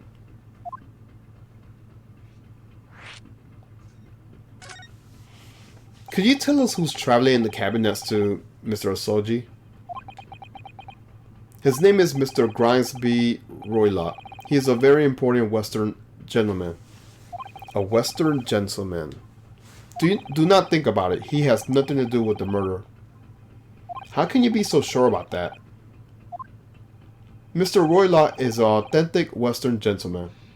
Such a man would have no interest in lowly students from insignificant Far East Island. That was harsh, yeah. Could you tell us when Mr. Roylott came aboard? That is not your business. Come to think of it, even though we've been at sea for 2 weeks now, I've been in Kazuma's cabin the entire time. I never once heard of anything from the next door, or even felt like there was anyone there. Well, since this gentleman is occupying one of the first class cabins, he must be rather important. Is that right? That is not your business. Oh boy, this is gonna get rough.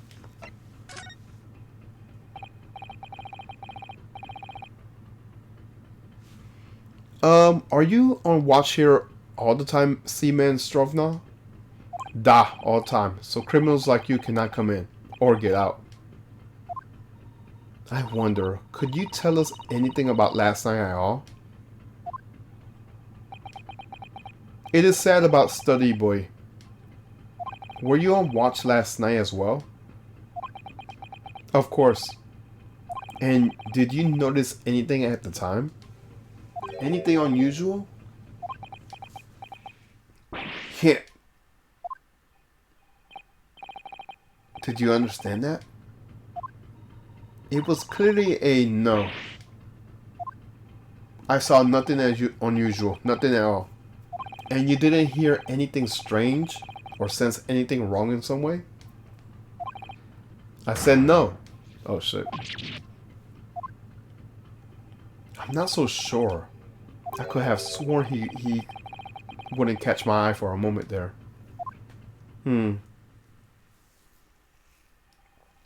This is enough. I cannot say more now. Oh.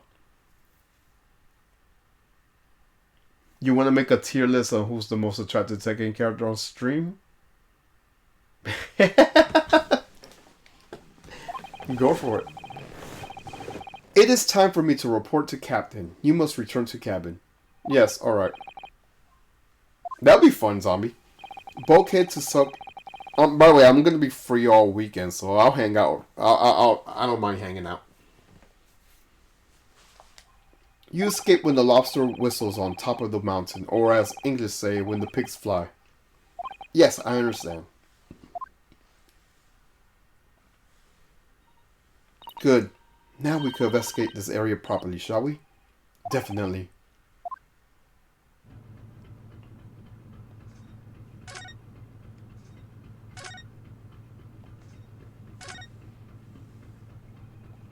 This is it.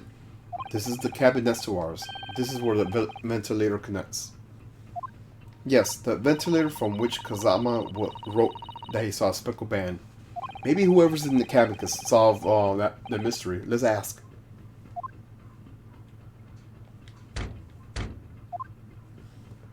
It's up to you, honestly, zombie. No answer. We're out of luck, it seems. There's no one in there to help our inquiries. How annoying. So no one's at that door. Now what?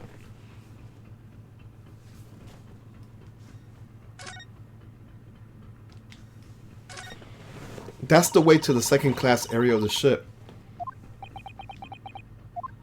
Is something wrong? I was thinking about making a run for it, just for a moment. Things aren't going well for me.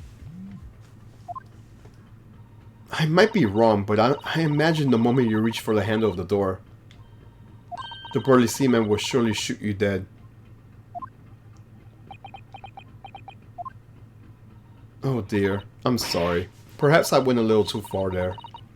No, I started with the talk of running away. And there's no way I could run away while Cosmo's death remains a mystery now. Okay, so what do I do now?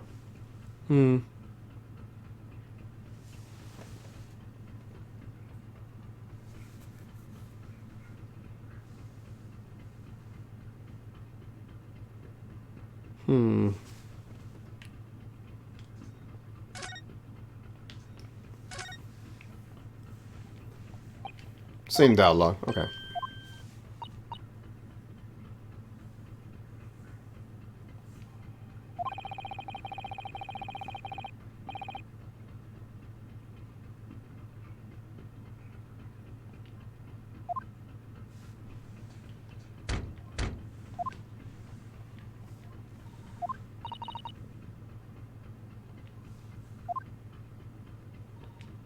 No. Nothing. What about this? What happens if I... What do you think this is? It's a very pleasing shape, isn't it? That's the emergency alarm. It's probably best not to touch it. Ah, an alarm. It says press only in times of emergency. It looks as though it sets alarm bells ringing all over the ship and brings the vessel to complete stop. Oh, this I have. What are you doing? You mustn't touch it. But this emergency situation. Just look at these handcuffs. You know full well that's not what the alarm is for. If you were to bring the vessel to a standstill for no good reason, you'll be in the worst situation.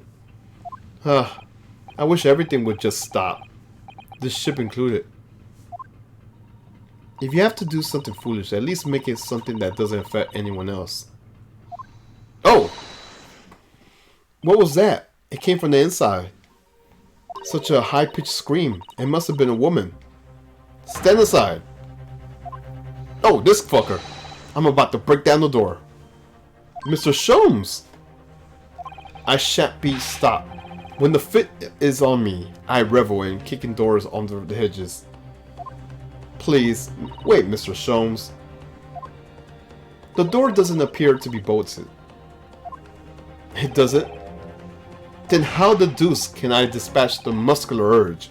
What, pray, can I kick? I think we should go in. There's no time to think about the stress relief. Where the fuck he came from?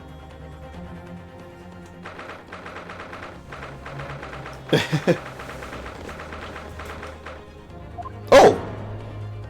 Who? Who are you? A Western gentleman? This man looks Russian to me. We heard a woman scream. A woman? Don't be absurd.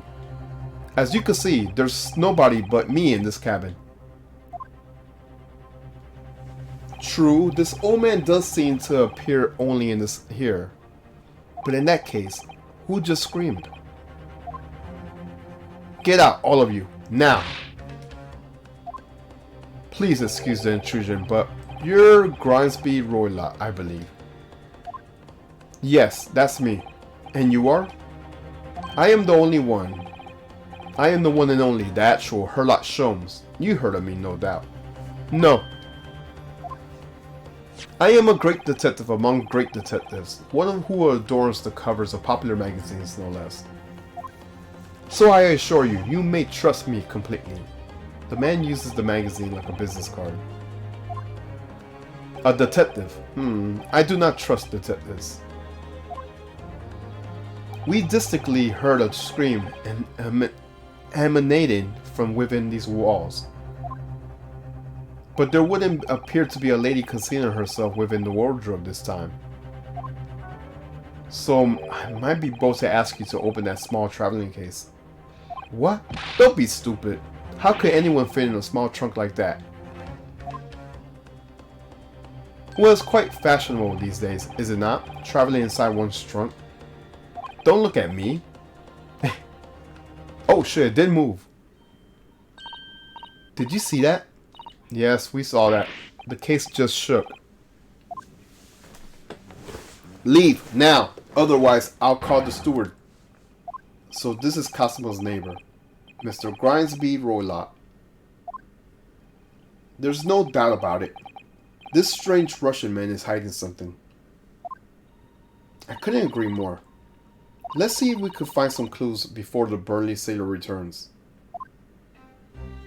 Yeah, if he lets me. Mr. Roylott, we'd like to talk to you about something. No. Oh. I do not want to talk. Leave my cabin now. This is going terribly. We're not getting anywhere here. I agree, but there may be something else who could help. Perhaps that great detective could get somewhere with Mr. Roylott. And why is he sitting there?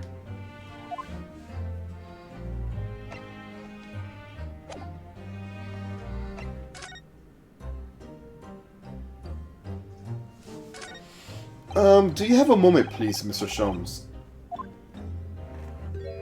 You need only address me as Sholmes. That's, what I just did, isn't it? Well, Mr. Sholmes, what were you doing in there? Why, I was resting, of course. Resting? Indeed, I was contemplating our sea voyage from the confines of the wardrobe while waiting for the inevitable time that you would need to call my great powers of detections and service. Oh? And it would seem that the hour is upon us now. The time has come. Am I mistaken? Well, no, actually, you're spot on, for once. Observe closely. Our Russian host is in this cabin, Mr. Roylott, is clearly trying to hide something. And do you know what that most effective weapon to use against a Russian hiding a secret? Why? The truth, of course. Though it should be pointed out that such methods are not exclusive for Russia. Right. Can you imagine how the Russian will react when the secret he guards so closely is exposed? Would you like to witness it? Oh yeah, please. Well then, what you are about to see may well astound you. For I am about to apply my great detective's greatly admired great deduction to the case.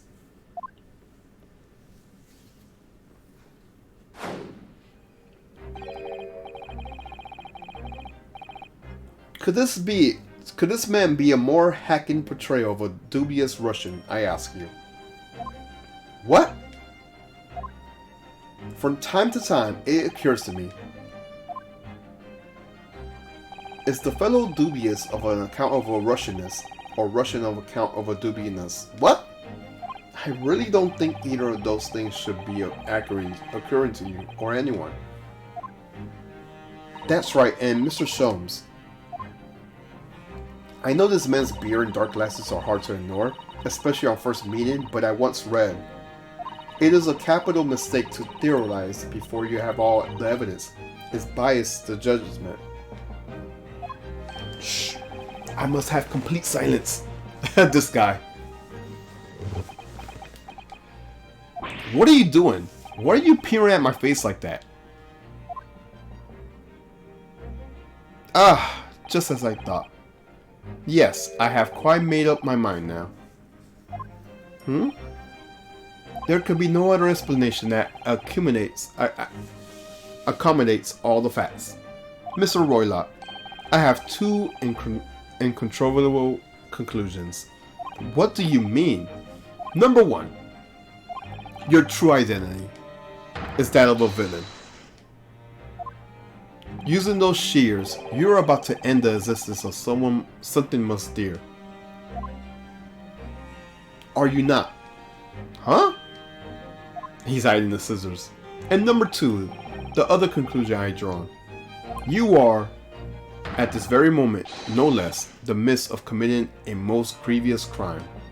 Beneath that beard, your mouth quivers with nervous tensions as you realize you have been discovered. Does it not? I never imagined I will witness one of Mr. Sholmes' great deductions with my own eyes. That was a great deduction. Nothing could deceive Mr. Sholmes. In a single glance, he could deduce all there is to know about a person. What?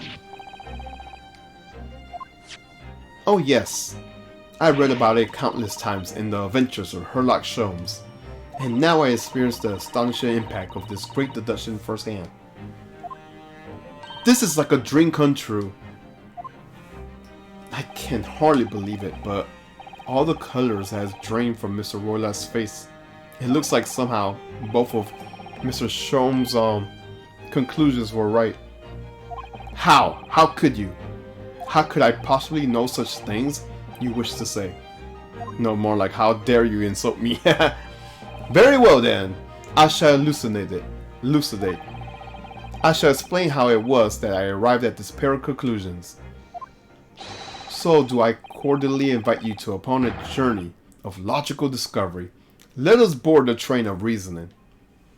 Put plainly, let us work through my deductions together. What is this? What the fuck? What? Old man's identity. Okay.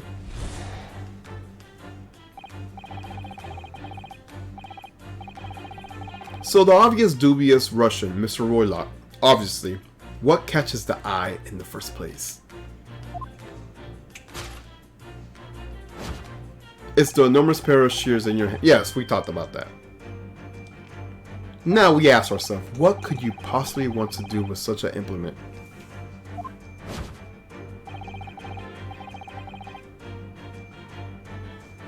The answer, of course, is staring us in the face. You were on the verge of using those shears to cut away the copious beard you spot. What? Now moving on. Oh, okay, so it changes his identity. Okay. I get it. Now moving on. The question that begs us is this. Why would you desire to rid yourself of your magnificent beard, Mr. Roylott? Once again, the answer is plain. We have clear evidence to share light on the matter. Regard, if you will, this morning's newspaper, in particular, the fascinating front page article, which is will appear you have also read, Mr. Roylott. I'm sure it needs no further clarifications. The evidence that reveals your true identity is from the article about the revolutionary. In translations, the headline reads, "Revolutionary violin flees Russia via Shanghai." As you cannot fail to observe, the subject to the article possesses an extremely copious beard. Having noted the article yourself, you decided to remove your incriminating facial hair before you gave away. In short, your true identity is beyond doubt. You are the fearsome Russian revolutionary himself, Violin Bolshevik. Not that I heard of you myself, you understand.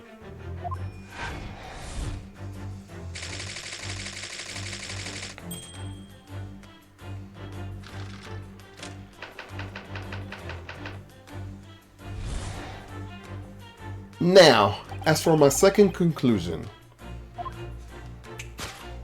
you are, at this very moment, on the brink of committing a most grievous crime. And the proof of this crime, over there. Ah, yes, Mr. Roylott. Taken unaware, people have propensity to let their eyes stray, you see. Ah. And I assure you that I speak so much more in honesty than the mouth. The answer we seek lies whither that further glance falls. The proof of your crime sits before our very eyes, that traveling case. It is time, I think, that the case be opened and its content laid bare. No, I refuse. What could you possibly be concealing inside, we ask? By my estimation, a young lady perhaps, one slight enough to fit therein. Don't be absurd.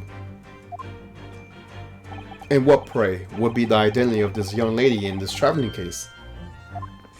Dear me, we are not well suited for a life of crime, are we? Your careless coup d'oeil betrays you. Once again, we need only follow your furtive glance to find the answer.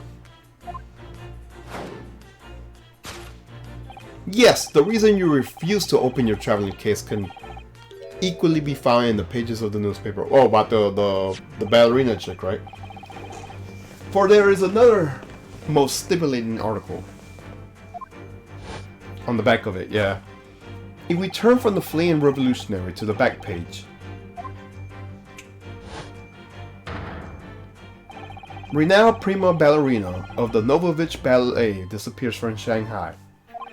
Such a headline can lead us to one conclusion. Your crime is that of abduction.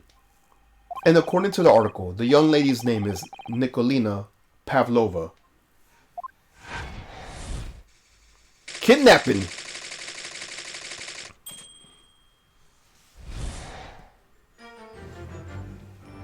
Thus concludes Herlock Sholmes' great deduction of this Russian enigma.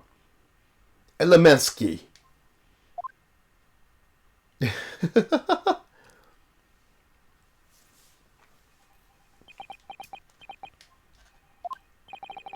That wasn't one of the great deductions I've been hearing so much about, was it? Well, the stories are full of Mr. Sholmes' brilliant deductions, you know. But that did seem a little different somehow. Excuse me, Mr. Sholmes, could you come over here for a moment? Pray, what can I do for you? It's about your deductions. Would you mind? Not at all. Go on. Well, to start with, there's the newspaper article. I think we had the same discussion before, but these two men look nothing like each other. Ah, yes, I recall a discussion earlier. And at the time, I believe I told you that the man is a revolutionary, well able to revolutionize his own appearance. In fairness to Mr. Sholmes, Mr. Roylott does look more like this man than you do. That's not the point. And another thing, the part about abducting the ballerina? Indeed, a truly startling revelation. At first glance, the case would appear too small to accommodate a young woman. Not just a first glance, it's too small, clearly. You'll be lucky to fit a 5-year-old child in that case, even if you pushed it really hard. I don't suppose the missing ballerina is a 5-year-old. You mean you don't know? That the young lady is 15? No, I didn't know. How could I? Well, if she's 15, then 10 years worth of her own will be poking out that case. Some years ago, I read something of pretending, I believe. A troop of men consuming vinegar daily in order to promote a certain litterness in their body. Vinegar? For such a sour bunch, it would surely be simplicity itself to contort oneself into the confines of that small case. Oh dear, you might be thinking of contortionists in the circus, Mr. Sholmes. This whole thing is turning into a circus. Something occurred to me about Mr. Sholmes' deduction just now. I think his powers of observation are, well, magical. His eyes cut to the heart of a matter almost instantly. It's just where he directs his attention and his logic that seems a little off. Your idea of a little may be a little off itself, Miss Sasuda. It's just one of two keywords in his deductions that seems to let him down. So I was wondering if we might perhaps tactfully switch them for alternatives. What do you think? Switch some keywords in his deductions. Yes, but very tactfully. I feel sure if we could do that, we can unlock the true genius of Mr. Shum's great deductions. Precisely the thought that was going through my own mind. This man is a lot of work. At times I wonder how many puts up with me. Okay. If that's... I don't think that's funny. And you, my good fellow. Sorry? Take a moment to look at your own wrists. My wrists? Oh, what? Oh, shit! Where are your handcuffs? How? I felt they have hindered your ability to follow me in our dance of deduction. I don't believe it. Mr. Sholmes, you are a marvel. And don't worry, I shall restore the shackles to your wrists when we finish. I'm not worried, in fact. I'd rather stay like this. So, let us begin. Herlock Sholmes is proud to present his logic and reasoning spectacular. Oh my gosh.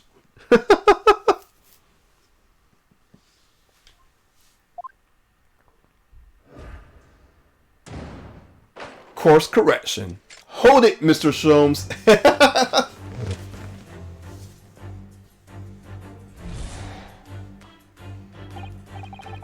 So the dubious looking Russian, Mr. Roylott, obviously what catches the eye in the first place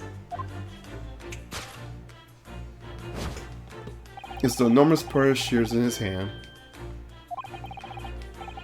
I already read this, so I'm gonna skip some of this stuff. Right in the face, which is the beard, right? On the verge of using the shears to cut away the... Okay, they just keyword it. The beard. Yeah, it's the beard. I'm not sure. Would you really use your shears like that to cut off a beard? Well... I mean, you could also use it to cut your hair as well, but yeah. Maybe it's to get rid of some of the beard, but whatever. Let's get to the point. I doubt that's something I ever have worry about. It doesn't quite sit right with me, though. It doesn't seem to be sitting right with Mr. Roylott either. Which means I suppose that the deduction is wrong. Let's try to switch a keyword here. Let's see if it helps matter. Alright, but how? I think we should start by taking a long hard look at Mr. Roylott. I wonder if it's really his beard that he intended to use those shears on. Exactly. If we do manage to find something that seems to fit the sense of Mr. Sholmes' deduction better. Scissors, yeah. Then what? He's gonna cut off his penis. Okay, no worries, zombie. Then I'll leave the rest in your capable hands. Why am I the only one to do something about this? Well, anyways, let's see if there's anything we could do to switch around this last sentence. What exactly was Mr. Roylott really gonna use for those enormous shears for? Oh!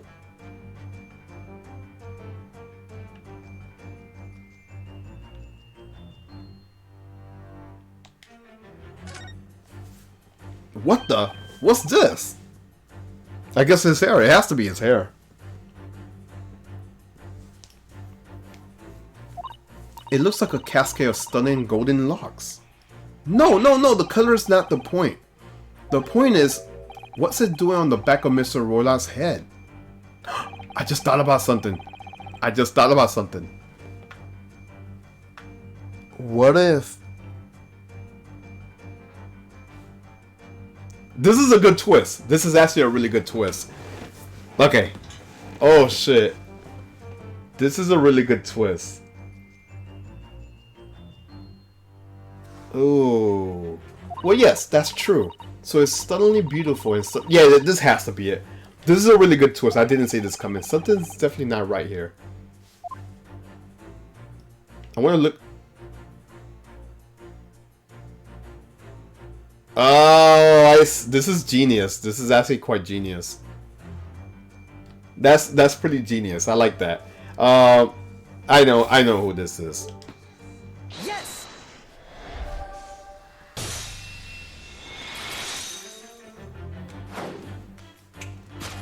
You were on the verge of using the shears to cut away the golden locks you sport. Indeed, you have identified the precise details I was intending to expose. Such lush golden hair certainly does not befit an old man. Hey, welcome back, zombie. This is pretty cool. I actually like this little mini game, and I know who this is now. You're not a man at all. You're a woman. And judging from the left and okay, he just gave it away. One still very much in her youth. Oh no.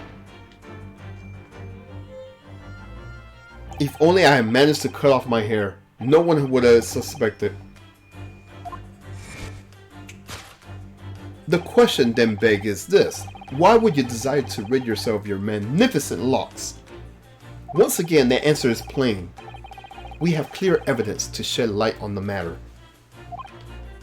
Yeah, I already know what this is. I'm sure it needs no further clarification. The evidence that reveals your true identity is in the article. Well, that was a shock. I had no idea that the old man was really a young woman in disguise, did you? What? Why are you staring at me like that? Yes, it was a surprise. You're enjoying this, aren't you? Sorry? You look like you're in your elements as you dance around the room deducing the facts of Mr. Sholmes. I'm just doing what we agreed. I'm not having fun or anything. This is strictly business. Now, come on. Yes, I understand. Say no more. Well, anyways, let's focus on this next part of Mr. Sholmes' deduction, shall we? The evidence that he picks out doesn't fit the fact at all. No, that's true. Given that Mr. Royla is actually a woman. Actually, he, or rather she, can't possibly be the merciless Rover. No. I suppose it's because the deduction as a whole has taken a different direction now. Yeah.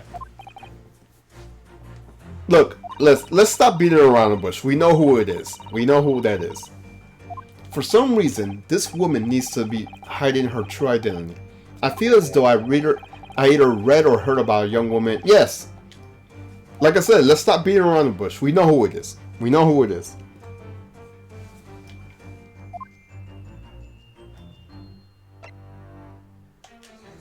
Yes!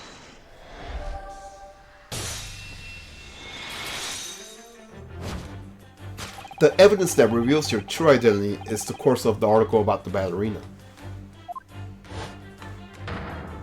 That's right. You hit the nail on the head. Bah! Renowned prima ballerina of the Novovich Ballet disappears from Shanghai. It would appear we are finally able to address you by your true name. Yes, because your true identity is that of the Novovich Ballet prima ballerina. Miss Nikolina Pavlova. Oh shit, what the fuck? Careful with those scissors, man. I mean, ma'am.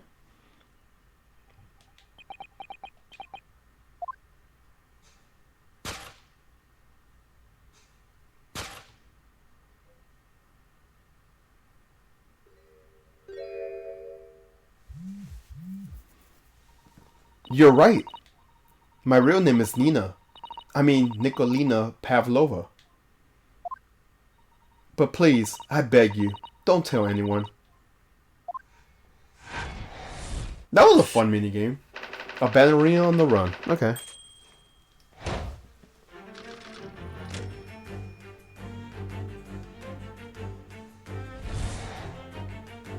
Now, as for my second conclusion.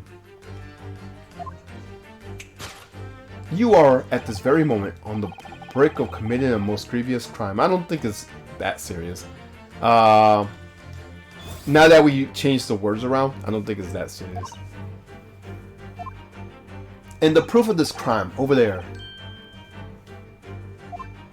Oh yes, Miss Pavlova, excuse me. Taken unaware, people have a prosperity to let their eyes stray, you see. Ah. And I assure you, the eyes speak so much more, and honestly, than the mouth. The answer we seek lies where the further glance falls. The proof of your crime sits before our very eyes. Yes, that traveling case. The woman is the ballerina, and she's right in front of our eyes. So clearly she can't be hiding. She can't be inside the traveling case as well. Yeah, I agree. No, that's right. It seems she wasn't abducted at all. In which case, what is the crime the young woman is committing? I could see I'm gonna have to step in and fix the great detective's mistake again.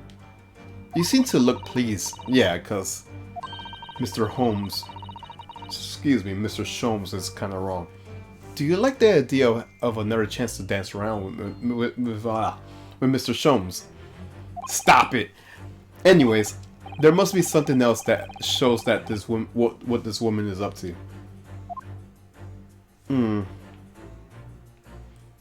Wait! Ah, you thief! You thief! Yes!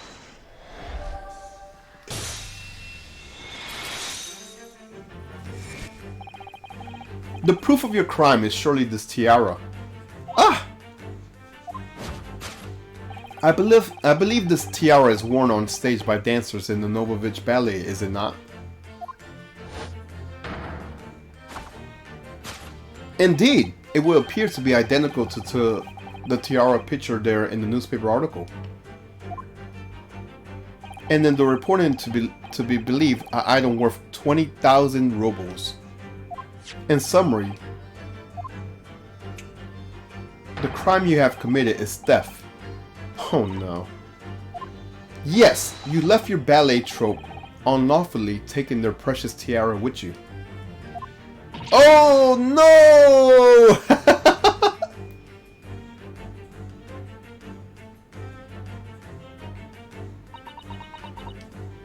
I have no one, no family, no friends. I am all alone, and I need money. But I did not steal the tiara.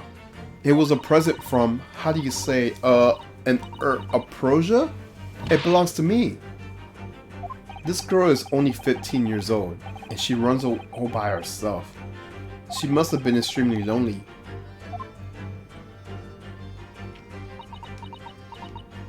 Alright, I will tell you everything. There is no point to hiding it all.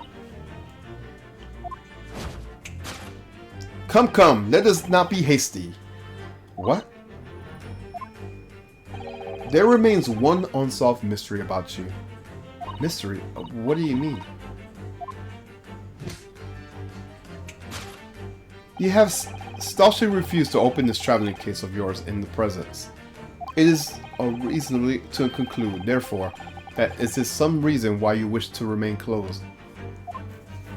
Does she have a pet there? It has to be a pet.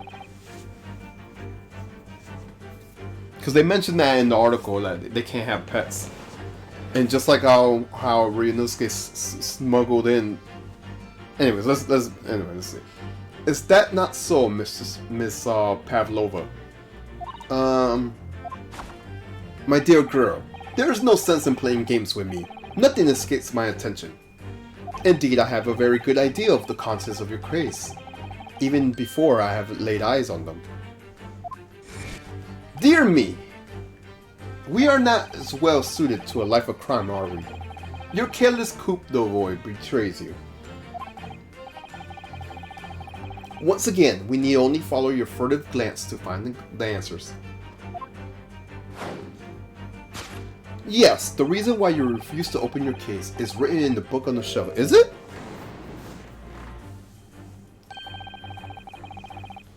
He's completely changed the tax of the deductions now. I think Mr. Sholmes is adapting his logic to the changing circumstances, don't you? He definitely is. Maybe, but why has he suddenly brought the bookshelves into this? It's just a wild guess, surely. Oh, do you think so? Well, it doesn't seem likely that the reason why the young woman doesn't want to open her case will be written in books that doesn't even belong to her. Yes, that's true. But still, Miss Pavlova certainly did cast her eyes in that direction. I noticed it. Then there has to be another reason why she won't open her case. And it must be somewhere in the same area. If that's where her gaze was drawn. I agree, that's the only answer. Whatever she was hidden in that case should be revealed by following her gaze in that direction. I guess follow her direction. What does this say? Oh, wait. I think I did read this. Yes!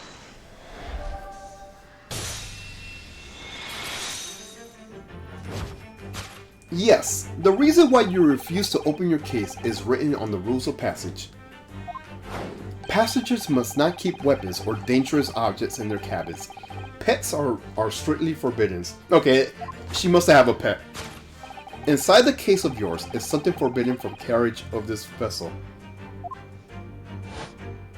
That is the real reason why you refuse to open it, thus revealing its contents. Yeah, she must have a pet in there. As we've seen, the trunks wobble from time to time. But no weapons or dangerous items will be moved up on its own accord. Which leave but one possibility, Miss Pavlova, inside your traveling case.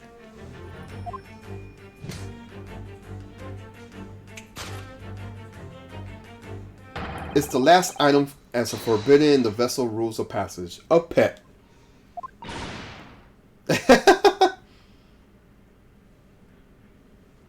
This is a pretty good mini game. I like this. There was no kidnapping of a young ballerina. It was just she had a pet. Case is solved.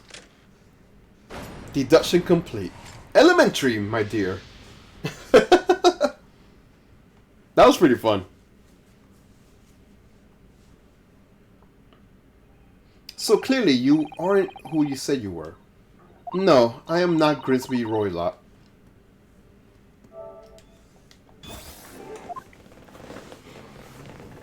I'm just stretching right now. My real name is Nikolina Pavlova. Everything you said was correct. You were obscured during one of your ballet company's performance in order to escape your homeland. Later that same night, you stole aboard the vessel, which could have been easy. The Borea is a huge STEM ship with a vast crew. Could she really have snuck on board without being noticed? In order to obscure your true identity, you somewhat recklessly took the guise of an old gentleman. And you intended to sever all links with your past by severing your own long hair. Yet to a woman, hair is no trifling matter. My personal recommendation is to leave well alone. So, if it was you about to cut off your own hair, who was it that let out the scream when we heard outside the cabin? The tinkle of a bell, why, none other than this young lady, naturally. More like a full set of pipes, if you ask me. I was so scared when I ran away in Shanghai. I was sure they would be looking for me. That's why I decided to, how do you say, disguise myself. So no one will recognize. I'm pretty sure she meant to say disguise. As a result, you transform yourself into a questionable old man, I see. I put on the fur hat and fake beard. Then just before you came in here, I saw in the newspaper, right on the page, there was a picture of me. I was so frightened, I couldn't stop from screaming. I knew that if I didn't change my appearance completely, they would find me. So I decided to cut all my hair as fast as possible. I picked up the scissors in my hands and at that precise moment, we walked in through that annoying unlocked cabin door. Things happen like that sometimes, don't they? things do indeed happen like that from time to time. Are those two even talking about the same thing? Yeah, I was just thinking that too. There's just one more thing I'd like to know. What exactly do you have inside your... What they just said is a pet. You were right. It is a dear friend inside. My only friend in the whole world. Please, don't tell anyone. If the captain finds out, if you say it to any of the crew. Your secret is safe with us, I assure you. But in return, you must tell us, in as much detail as you muster, about the events of last night. Yes, alright. I will tell you. Well, Mr. Naruto? Wasn't it something Mr. Shone's great... Well, we had to correct him, though. It was certainly something. Yes. I'm not entirely sure what, but at least Miss Pavlova has agreed to tell us what she knows. That's incredible. Indeed! It is incredible! Ah, and one more thing. Oh, yes. What? Observe your wrists. Oh, he put the handcuffs back, didn't he? Yep, he did. Ah, your hands are cuffed again. What? But how? True to my word, I have restored your shackles. When and why? There is still a shadow of guilt cast over you. I'm sorry to say, it can't be helped at the moment. Can't it? Really? Anyways, let's listen to what Miss Pavlova has to say. I can't go on not knowing. I have to find out what the speckled band that Kazuma-sama wrote about in his diary was. I guess converse. So what happened last night? Did you know that someone was killed in the cabin next door? One of the crewmen told me this morning when I was eating breakfast. The man who died, he was a friend of mine. Oh. That's why we're trying to find out what happened. Did you notice anything unusual last night? Perhaps you heard a strange noise, for example. Perhaps people talking? Perhaps the ship was observing a wild tempest. Perhaps the steam engine exploded. Perhaps everyone on board would have noticed that if that happened. Miss Pavlova, is there anything you could tell us? I don't know. I'm sorry, but all I could think about last night was what I'd done and whether they will find me. I didn't notice anything that would happen around me. Oh, I see.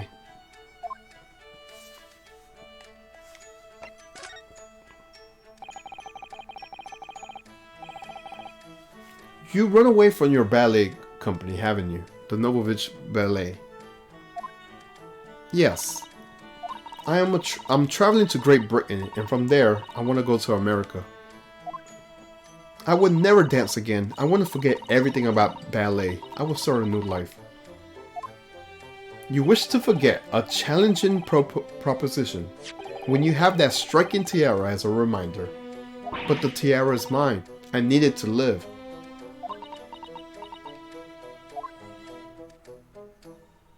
I have no money on my own.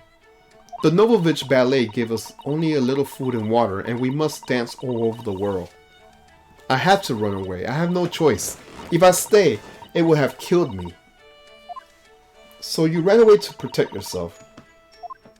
Yes, and the crew of the ship. They all been kind to me. They let me come on board, and they said I could hide in this cabin.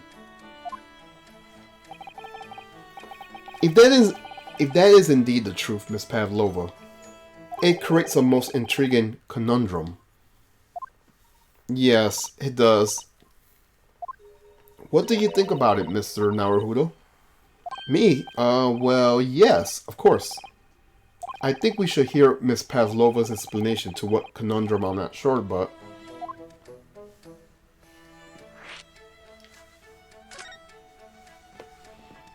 Miss Pavlova, allow me to pose you a riddle.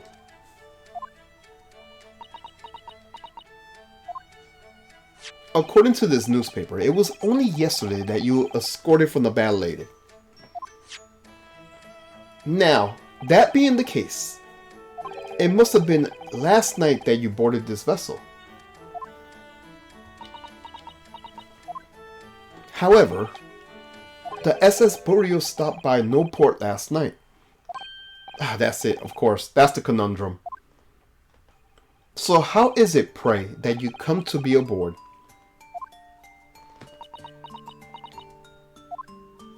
Now that I think about it, the crewmen outside the cabin acted very strangely when we mentioned that. It was just after we asked them about the occupant of this cabin came aboard.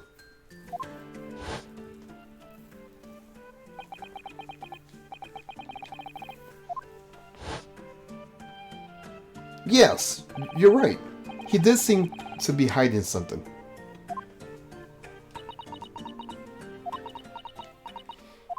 An angel descended from the heavens, bringing grace and beauty to the stage.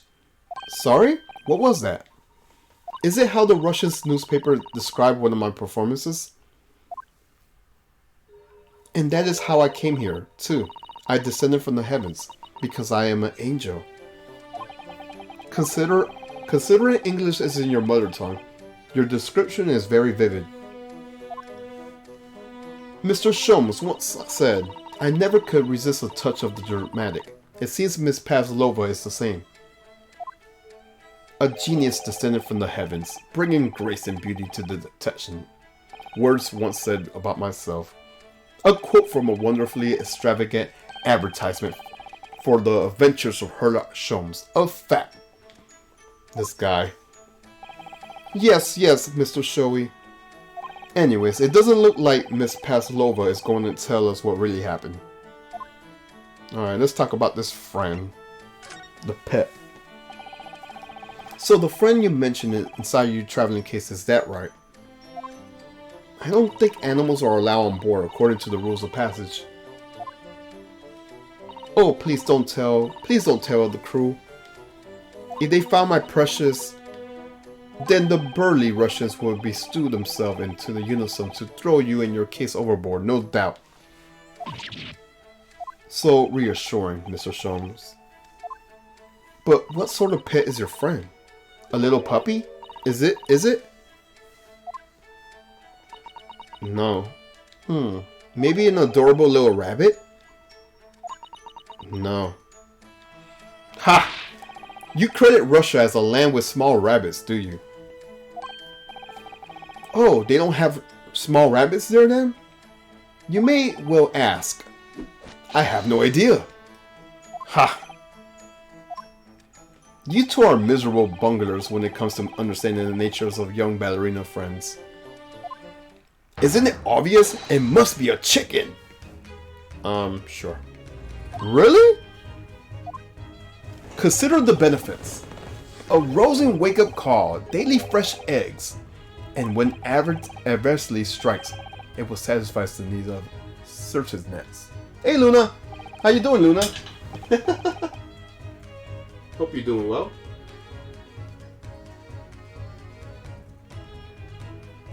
Let me shut you out.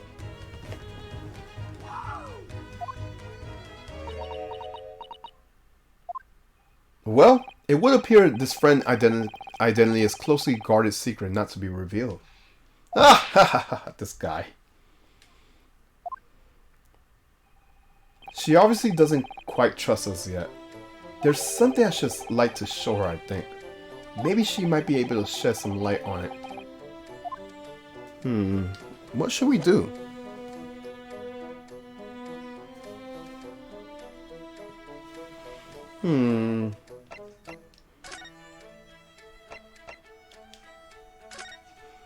This is the diary of my friend who passed away.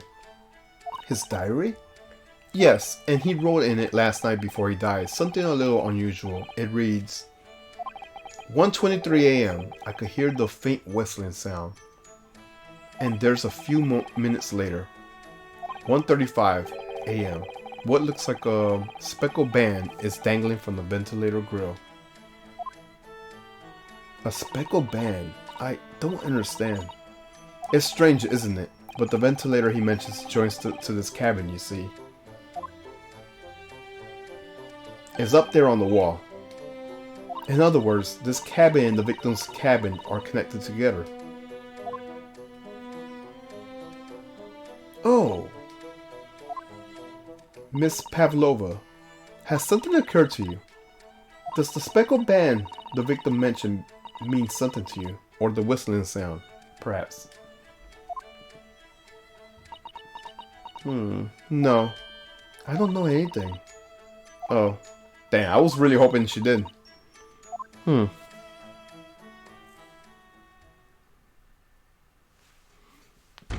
got a knock knock. Excuse me, Mr. Roylott?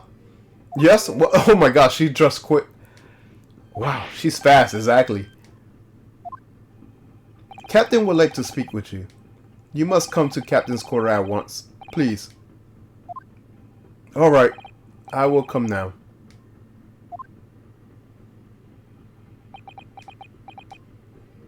What?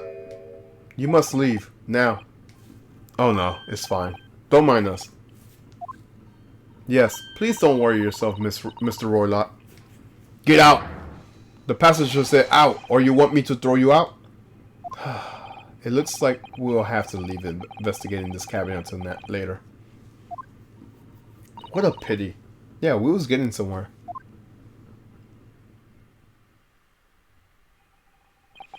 And so, we lost our chance. Having still not managed to investigate Miss Pavlova's cabin, we were chased out. That is to say, we were quite literally picked up and thrown into the passageways outside. Now that's a bummer. Oh, really? To be continued?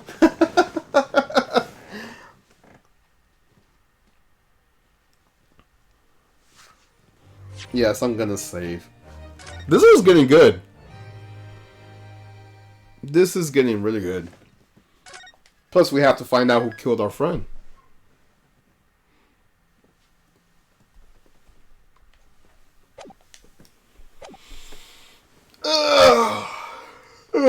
Excuse me.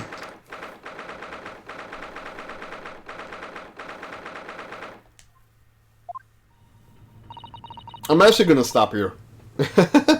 I'm gonna stop right here. Let me see. Save right here. Yeah, I already saved. Perfect. Yeah, I'm gonna stop right here. I'm gonna go get some food. I'm getting hungry.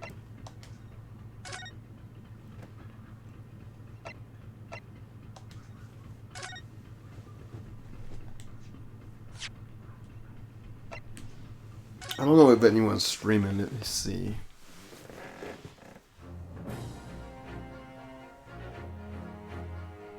I just noticed something. The main menu changes. The main menu wasn't like that before. But yeah, I'll be back streaming some more Great Ace Attorney, which I now call the Grace Attorneys. But